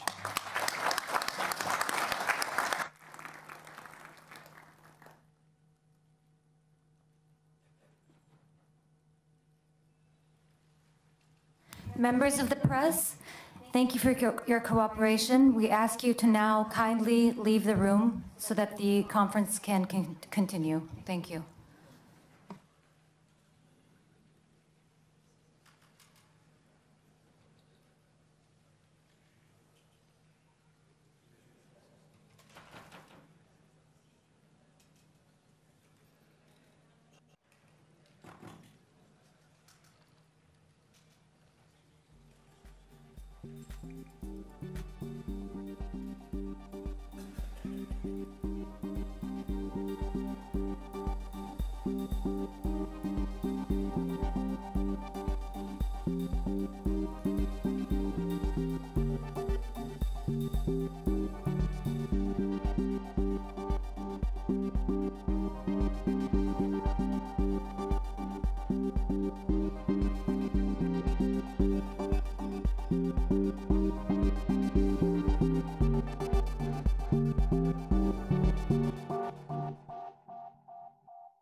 Hello and welcome to Oil Market Insight. We're coming to you from the headquarters of OPEC in Vienna, December 2018, on the occasion of the 175th OPEC meeting of the conference, the final meeting of the year. And we've brought together some esteemed analysts really looking at the state of the market, bringing us up to date. And thank you all so much for being with us. Bill Farron-Price joins us. Bill is the director of RS Energy Group. Thank you so much, Bill, for being with us. Amrita Sen, the head of research and chief oil analyst from Energy Aspects. And Jason Schenker, we're delighted you're here, President of Prestige Economics. Jason, if I could start with you, and perhaps when we look at the state of the global economy and something that all of the ministers will certainly be concerned about, bring us up to date in your take in terms of where are we at this time at the end of 2018? Well, right now we're at a point where we're looking ahead to 2019, and there are some risks ahead, especially for the global economy. There's still a lot of questions about what's going on with global trade. There's concern about higher interest rates, and there's concern about Chinese manufacturing. Those are a few big risks looking ahead that OPEC and oil analysts and everyone in general needs to be thinking about. I mean, a lot of uncertainty in the market. Bill, talk to us a bit about those supply risks. A lot of different producers, all not created equally in terms of production volumes and that. So where are the key supply risks at the moment? Well, if you look at next year, we're obviously going to have sloppy balances if everything stays as it is right now. So there is a need for cuts. What I would say is that OPEC may have some positive tailwinds from the fact that we've had a very benign period for a few months of fairly steady supply. Libya, which has had a lot of disruption this year, is actually at a record high. And we've seen fairly strong numbers also from Nigeria. So going into next year, we should expect to see OPEC production decline anyway, because we will see declines from Iran, declines from Venezuela, and we are factoring in a lower number than the current production from Libya as well. So that will help. But there are also countries that are on a growth trajectory, and they need to be factored into whatever deal the ministers might come up with. Amrita, when we look at the state of global inventories, and particularly looking at the US at the moment, inventories quite high at the moment, up around 448 million barrels, I believe, at the last count. I think it was last week. But generally, inventories are higher than maybe they should be at the moment. I think everybody wanted them to get back to the 5-year average. Now this has changed again. What can the OPEC ministers, indeed, what can oil producers do? And I think the point you make about the US, right, that's the most visible data. That's what we see. Inventories have risen quite sharply. We had gone below the 5-year average, below year-ago levels. Now we are above the 5-year average and just about at last year's levels. But I will say that if you look at global inventories, very, very hard to track. But if you do look at all the kind of Chinese numbers and all the other non-OECD numbers, the only good thing and the positive thing for OPEC is that they have managed to bring down inventories, which were 300, 400 million barrels above the 5-year average. Right now, we are still below, just about on a global level. And the thing is, product inventories are tighter. Diesel, those are the markets that are tight. Crude in the US is very sloppy. Crude in Europe is sloppy, but crude in Asia is still very strong. So I would say it's a mixed picture. But yes, absolutely. Is it as tight a market as OPEC would have liked to go into 2019? No, because it's still not in balance. We still have a little bit of an imbalance, and it's on the oversupply side. Jason, talk to us about the state of the US market at the moment. Strong production there, and when we look at the Energy Administration, they're also talking about the fact that we're going to see more production coming on board next year. Yeah, that's right. So I think one of the big stories we've seen in recent years is U.S. production's increased, right? We've seen the shale revolution, and that's pushed things forward. The prospect of a couple million barrels more being added to U.S. production next year is not unlikely, right? That seems like a possibility, but there are a couple of caveats. And one is that right now you have concern about the price drop that we'd seen in October and November for the price of crude, especially in November, where prices fell below critical levels that we hadn't been below other than earlier in the year since China fell into a manufacturing recession at the end of 2014. And the second thing to consider is that companies that are going to be drilling need to make investments. And in a higher interest rate environment, again, tying back to those earlier risks, that's going to be a bit more of a challenge, especially if equity markets remain choppy. You could see businesses see their confidence fade, and you could see a recession in overall business investment in 2019 in the United States in the same way we saw it at the end of 2015 and 2016. And I do want to talk a little bit more about investment. But, Bill, I want to take us back perhaps about 2 years ago when we were looking at what OPEC did, you know, when the market, again, was so volatile, so uncertain, and the OPEC cooperation that we saw, the declaration of cooperation. How important was it that actually OPEC reached out and brought in more people into the market, so to speak? I think its significance has often been underplayed because however long it took to get that 2016 deal, the fact of the deal itself, regardless of the numbers inside it, is very, very significant. And it created a framework which is clearly still important to Russia and obviously to OPEC countries as well, that can be invoked again. And so I think people should look through the difficulties in agreeing actual specifics and recognize that there is political intent there, and that's not something that can be ignored by the market. Amrita, I see you agreeing with this too. And when we look at the different countries that come on board, and I guess the bonds that have been formed here, we look back several years, they just weren't there. Oh, absolutely. And again, to Bill's point, I think the relationship between Russia and Saudi Arabia, particularly bringing such a big non-OPEC producer on board, it isn't necessarily about the numbers, and the market keeps focusing on the quibbles, 200,000, 300,000. The point is we have one of the biggest non-OPEC producers on board, along with some other major ones. And the point is that everybody is in this together. That's the message. It's a message of stability that OPEC Plus is trying to send. Now, of course, OPEC, its main focus will be to re-stabilize the market and make sure that that stability is put in place. Jason, when we look at the bigger picture, what do they need to be doing? Well, I think that one of the really important things that kind of echoes what Bill and Amrita have said here is that if we were to see a significant slowdown in China, like we saw, there was a recession there in manufacturing from the end of 2014 through the middle of 2016, that really weighed on oil prices. But this time it could be different because OPEC and Russia and other countries have a working relationship that could keep inventories more under control. That's part of the reason that they ballooned so much in 2015 and the early part of 2016 was, if you have China, the biggest net importer of crude oil in the world and one of the biggest sources of marginal demand, going into a manufacturing recession, that can push oil inventories higher. But if you have OPEC and non-OPEC members working tightly together, that's very different than what we saw in the last time we saw a downturn, and that could add some confidence for companies operating in the space and could prove price supportive. Amrita, when we break down the oversupply, like it's, where is it? What kind of oil is it happening in? And even when we look at the pricing range, we're looking at, fuel oil compared to gasoline and that. I mean, it's not equal around the world for sure. No, and I think it gets technical, but probably the biggest challenge OPEC faces. Everybody, all of us, the simpler thing is to look at the molecule overbalance or imbalance, right? But the reality is the oversupply is in light crude. That's the U.S. growth. But it's not just the U.S. Even within OPEC, the bulk of production that they've brought on through the spare capacity has been biased towards lights because more and more companies are investing in natural gas. So what you're getting is the natural gas liquids, the condensates, and that's why this is a paradigm shift because we've always been taught light crudes are pricier, they're better than heavier crudes. Now it's completely flipped on its head. Heavy crudes and sour crudes are trading above light crudes in some instances. First time in the history of the oil market, fuel oil is trading above gasoline. Gasoline cracks are negative. But the reason this is important is it's not just about OPEC cutting production to stabilize.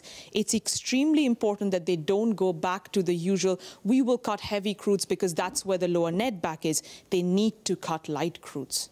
And again, everybody will be clearly looking at this and looking country by country and region by region in terms of what we've got. Looking around the regions too, and looking at particularly, let's look at OPEC member Iran, if we can, Bill. I think the market was ready for a lot less oil on the market. That didn't happen, but again, there's still a lot of uncertainty there. The waiver is in place for the moment, but they could end at any time. What do we have to look at in terms of where Iran fits into the picture in terms of supply?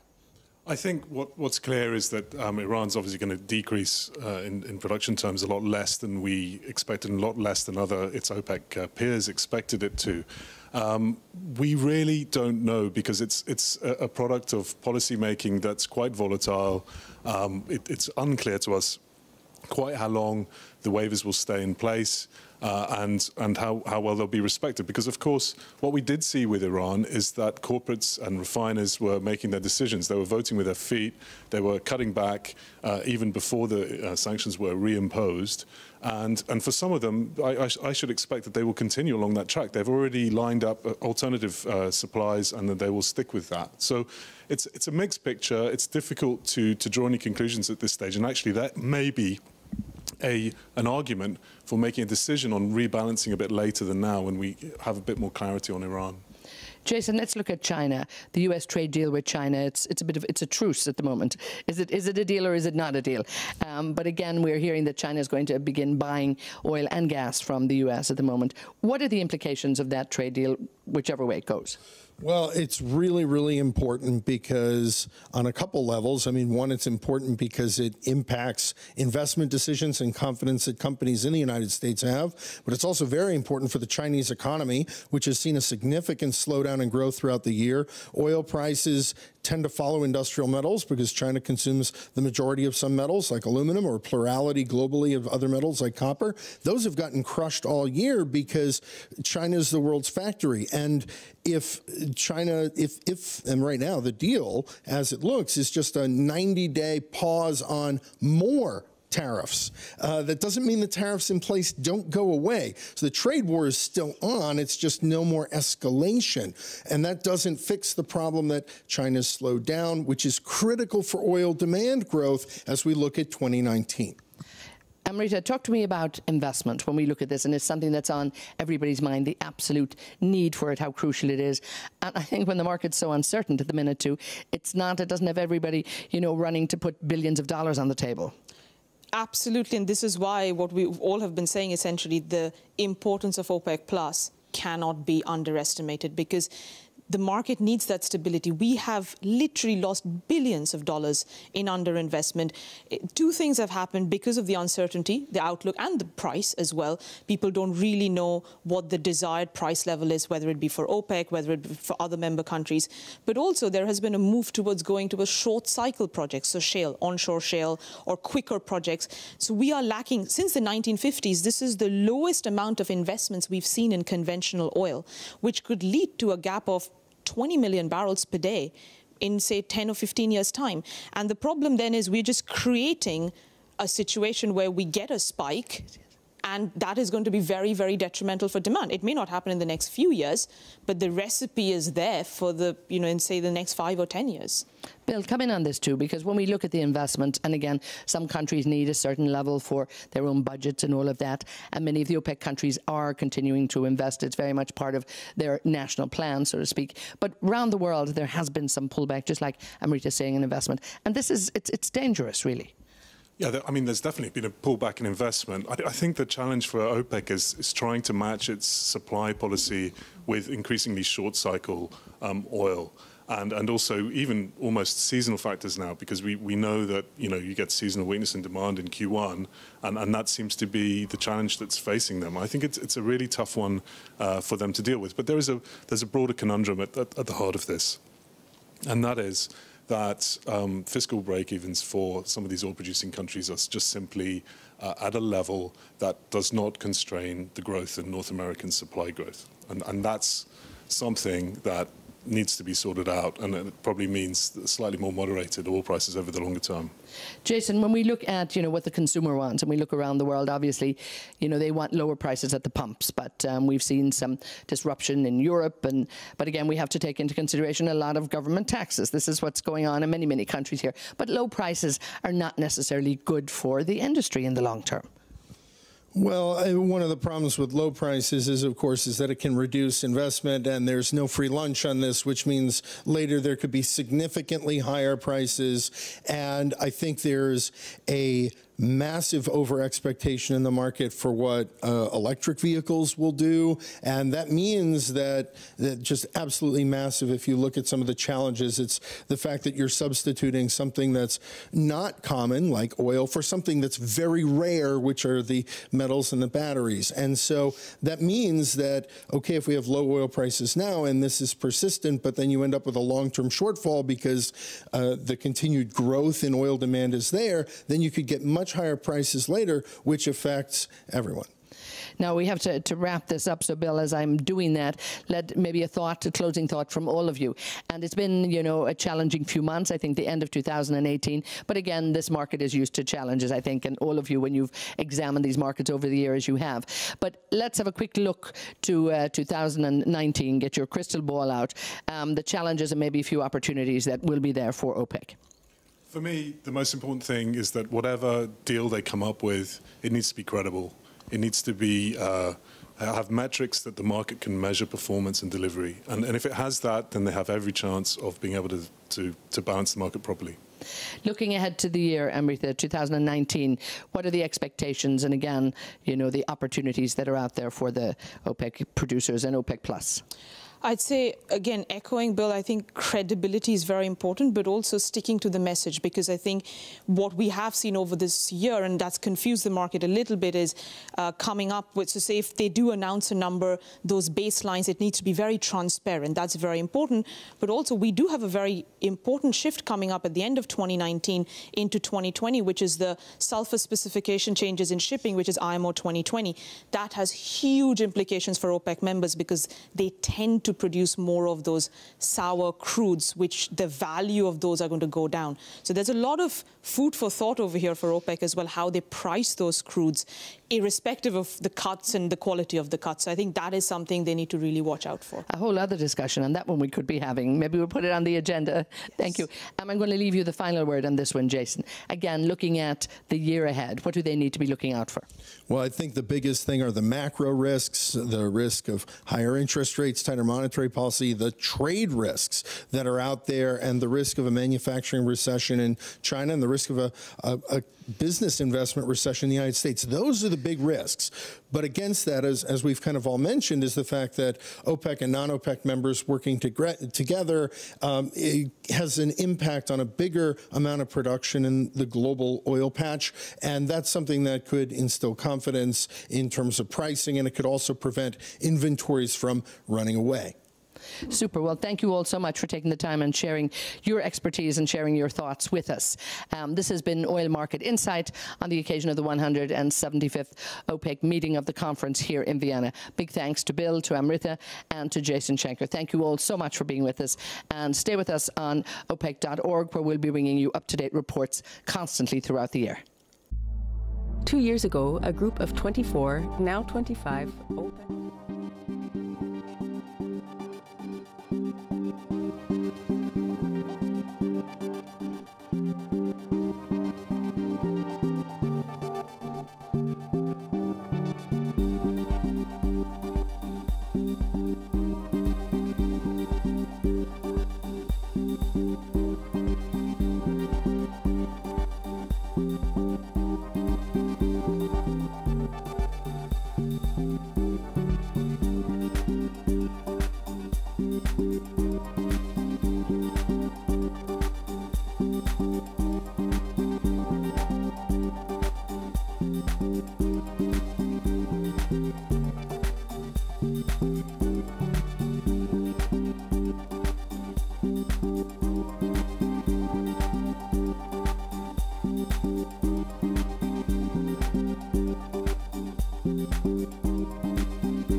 years ago, a group of 24, now 25, OPEC and non-OPEC countries began a new chapter in the history of the oil industry.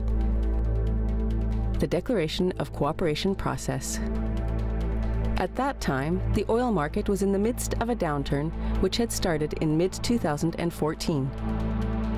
The effects were dramatic and destructive, affecting countries, companies, jobs, and investments around the world.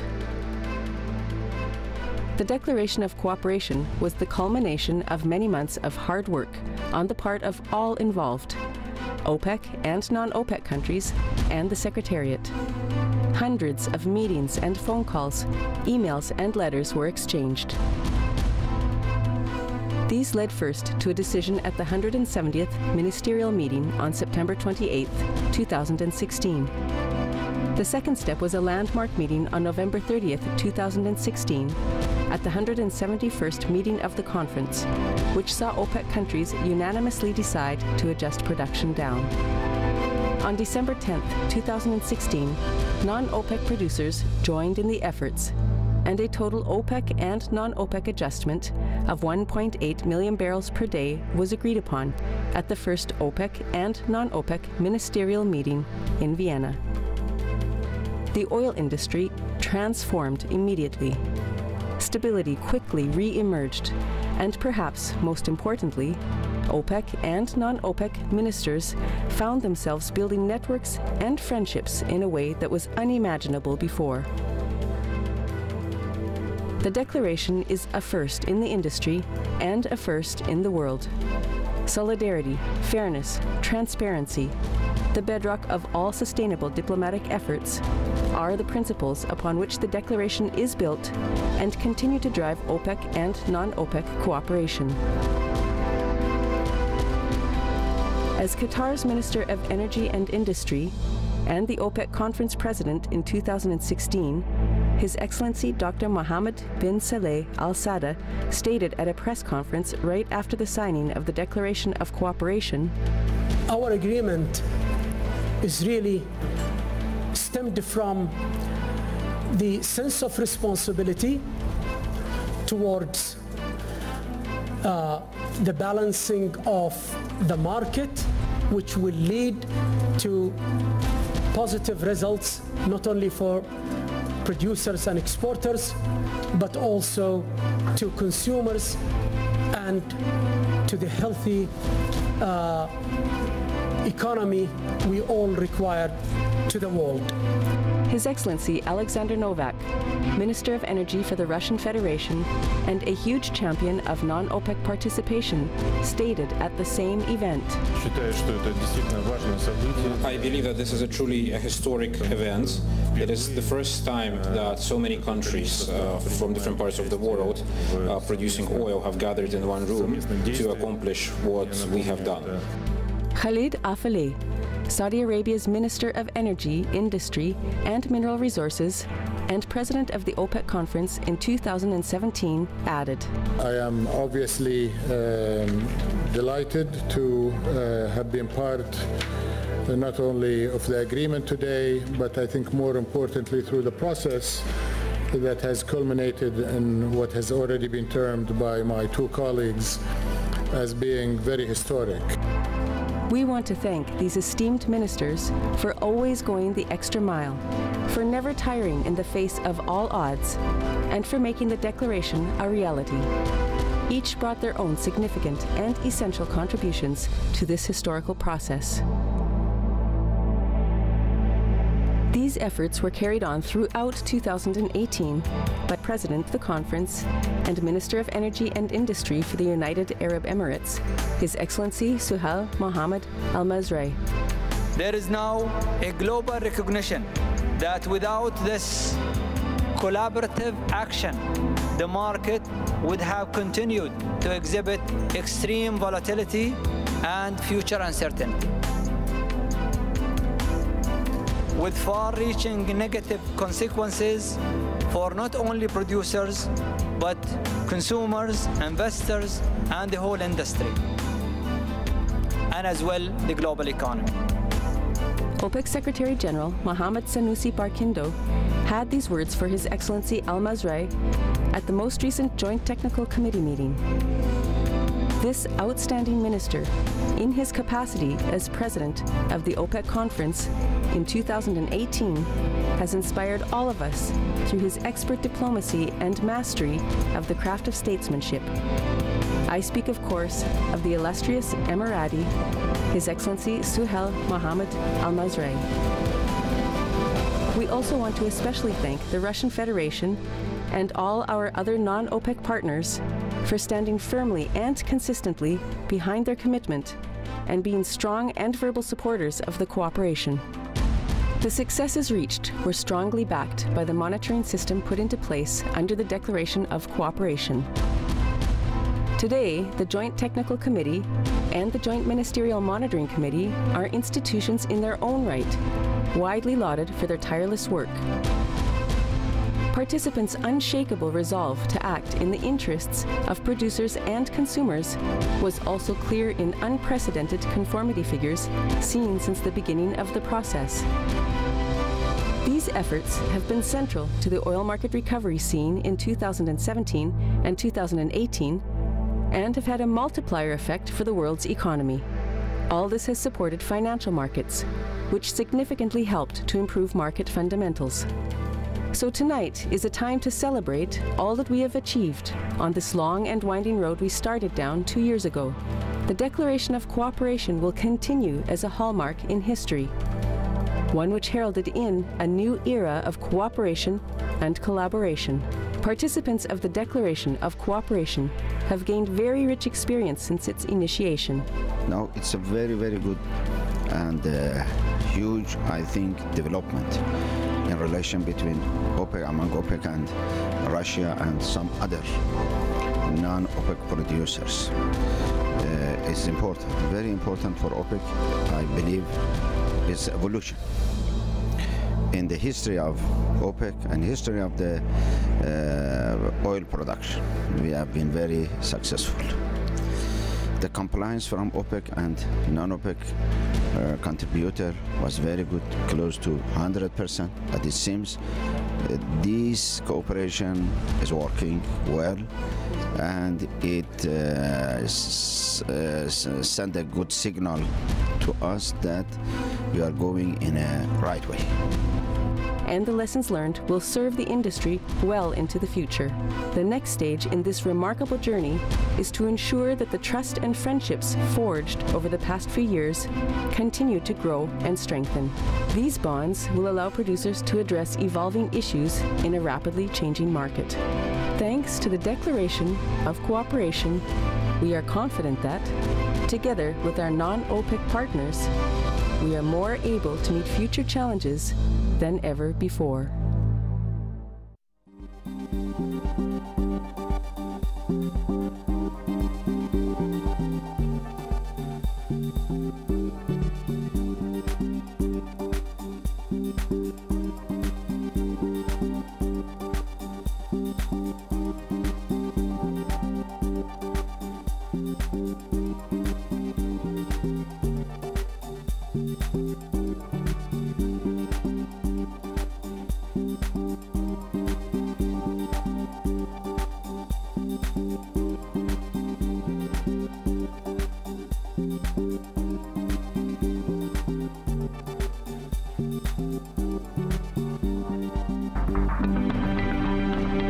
The past year has been an historic one for the global oil industry, with the reintroduction of a long-absent element of stability to the market.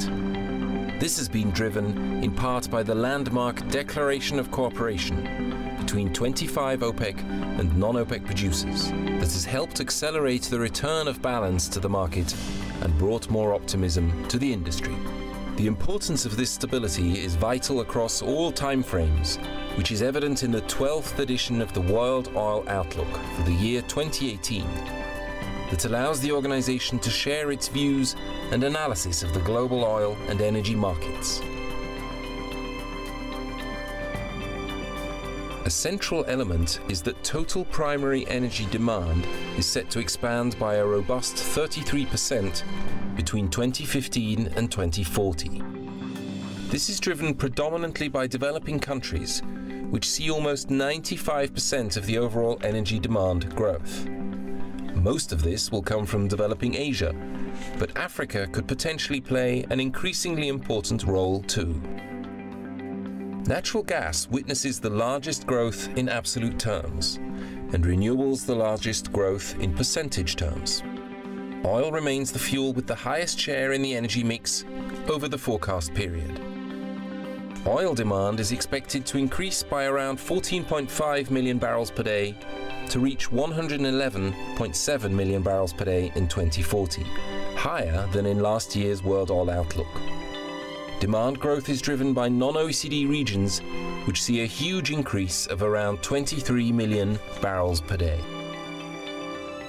In terms of sectors, transportation remains the major incremental demand driver to 2040, rising by more than 8 million barrels per day, mostly in the road transportation sector. A significant oil demand increase is expected in the industrial sector, predominantly in petrochemicals, which in fact sees more growth than in road transportation over the forecast period. On the supply side, non-OPEC is set to increase supply by more than 9 million barrels per day between 2017 and 2027, with the major driver being US tight oil. But there are also significant additions from Canada, Brazil and Kazakhstan. Beyond this period, however, non-OPEC supply is set to decline by a net of 4 million barrels per day, chiefly due to losses in US tight oil production, as well as depletion in other regions such as the Asia-Pacific, North Sea and Latin America. It means that in the long term, the demand for OPEC crude is projected to increase to around 40 million barrels per day in 2040, up from 32 million barrels per day in 2018. The share of OPEC crude in the global oil supply is estimated to increase from 34% in 2017 to 36% in 2040. For the downstream, global refinery additions are projected mainly in developing regions, led by the Asia-Pacific and the Middle East, but also Africa and Latin America. Fast-evolving trade patterns for crude oil and refined products will continue to evolve, driven initially by additional flows from the US and Canada, and in the long term by the Middle East, mostly attributed to increasing imports to the Asia-Pacific. Given the supply and demand outlook, investment requirements in the upstream, midstream and downstream to 2040 are estimated at around $11 trillion. The issue of sustainable development is also a key element of the World Oil Outlook. This includes underscoring the crucial need to address energy poverty, with almost 1 billion people still without access to electricity, and 3 billion lacking access to clean fuels for cooking. Furthermore, it underlines the fact that OPEC remains fully engaged and supportive of the Paris Agreement on climate change. The organization is cognizant of the dual challenge of meeting growing demand for oil and continually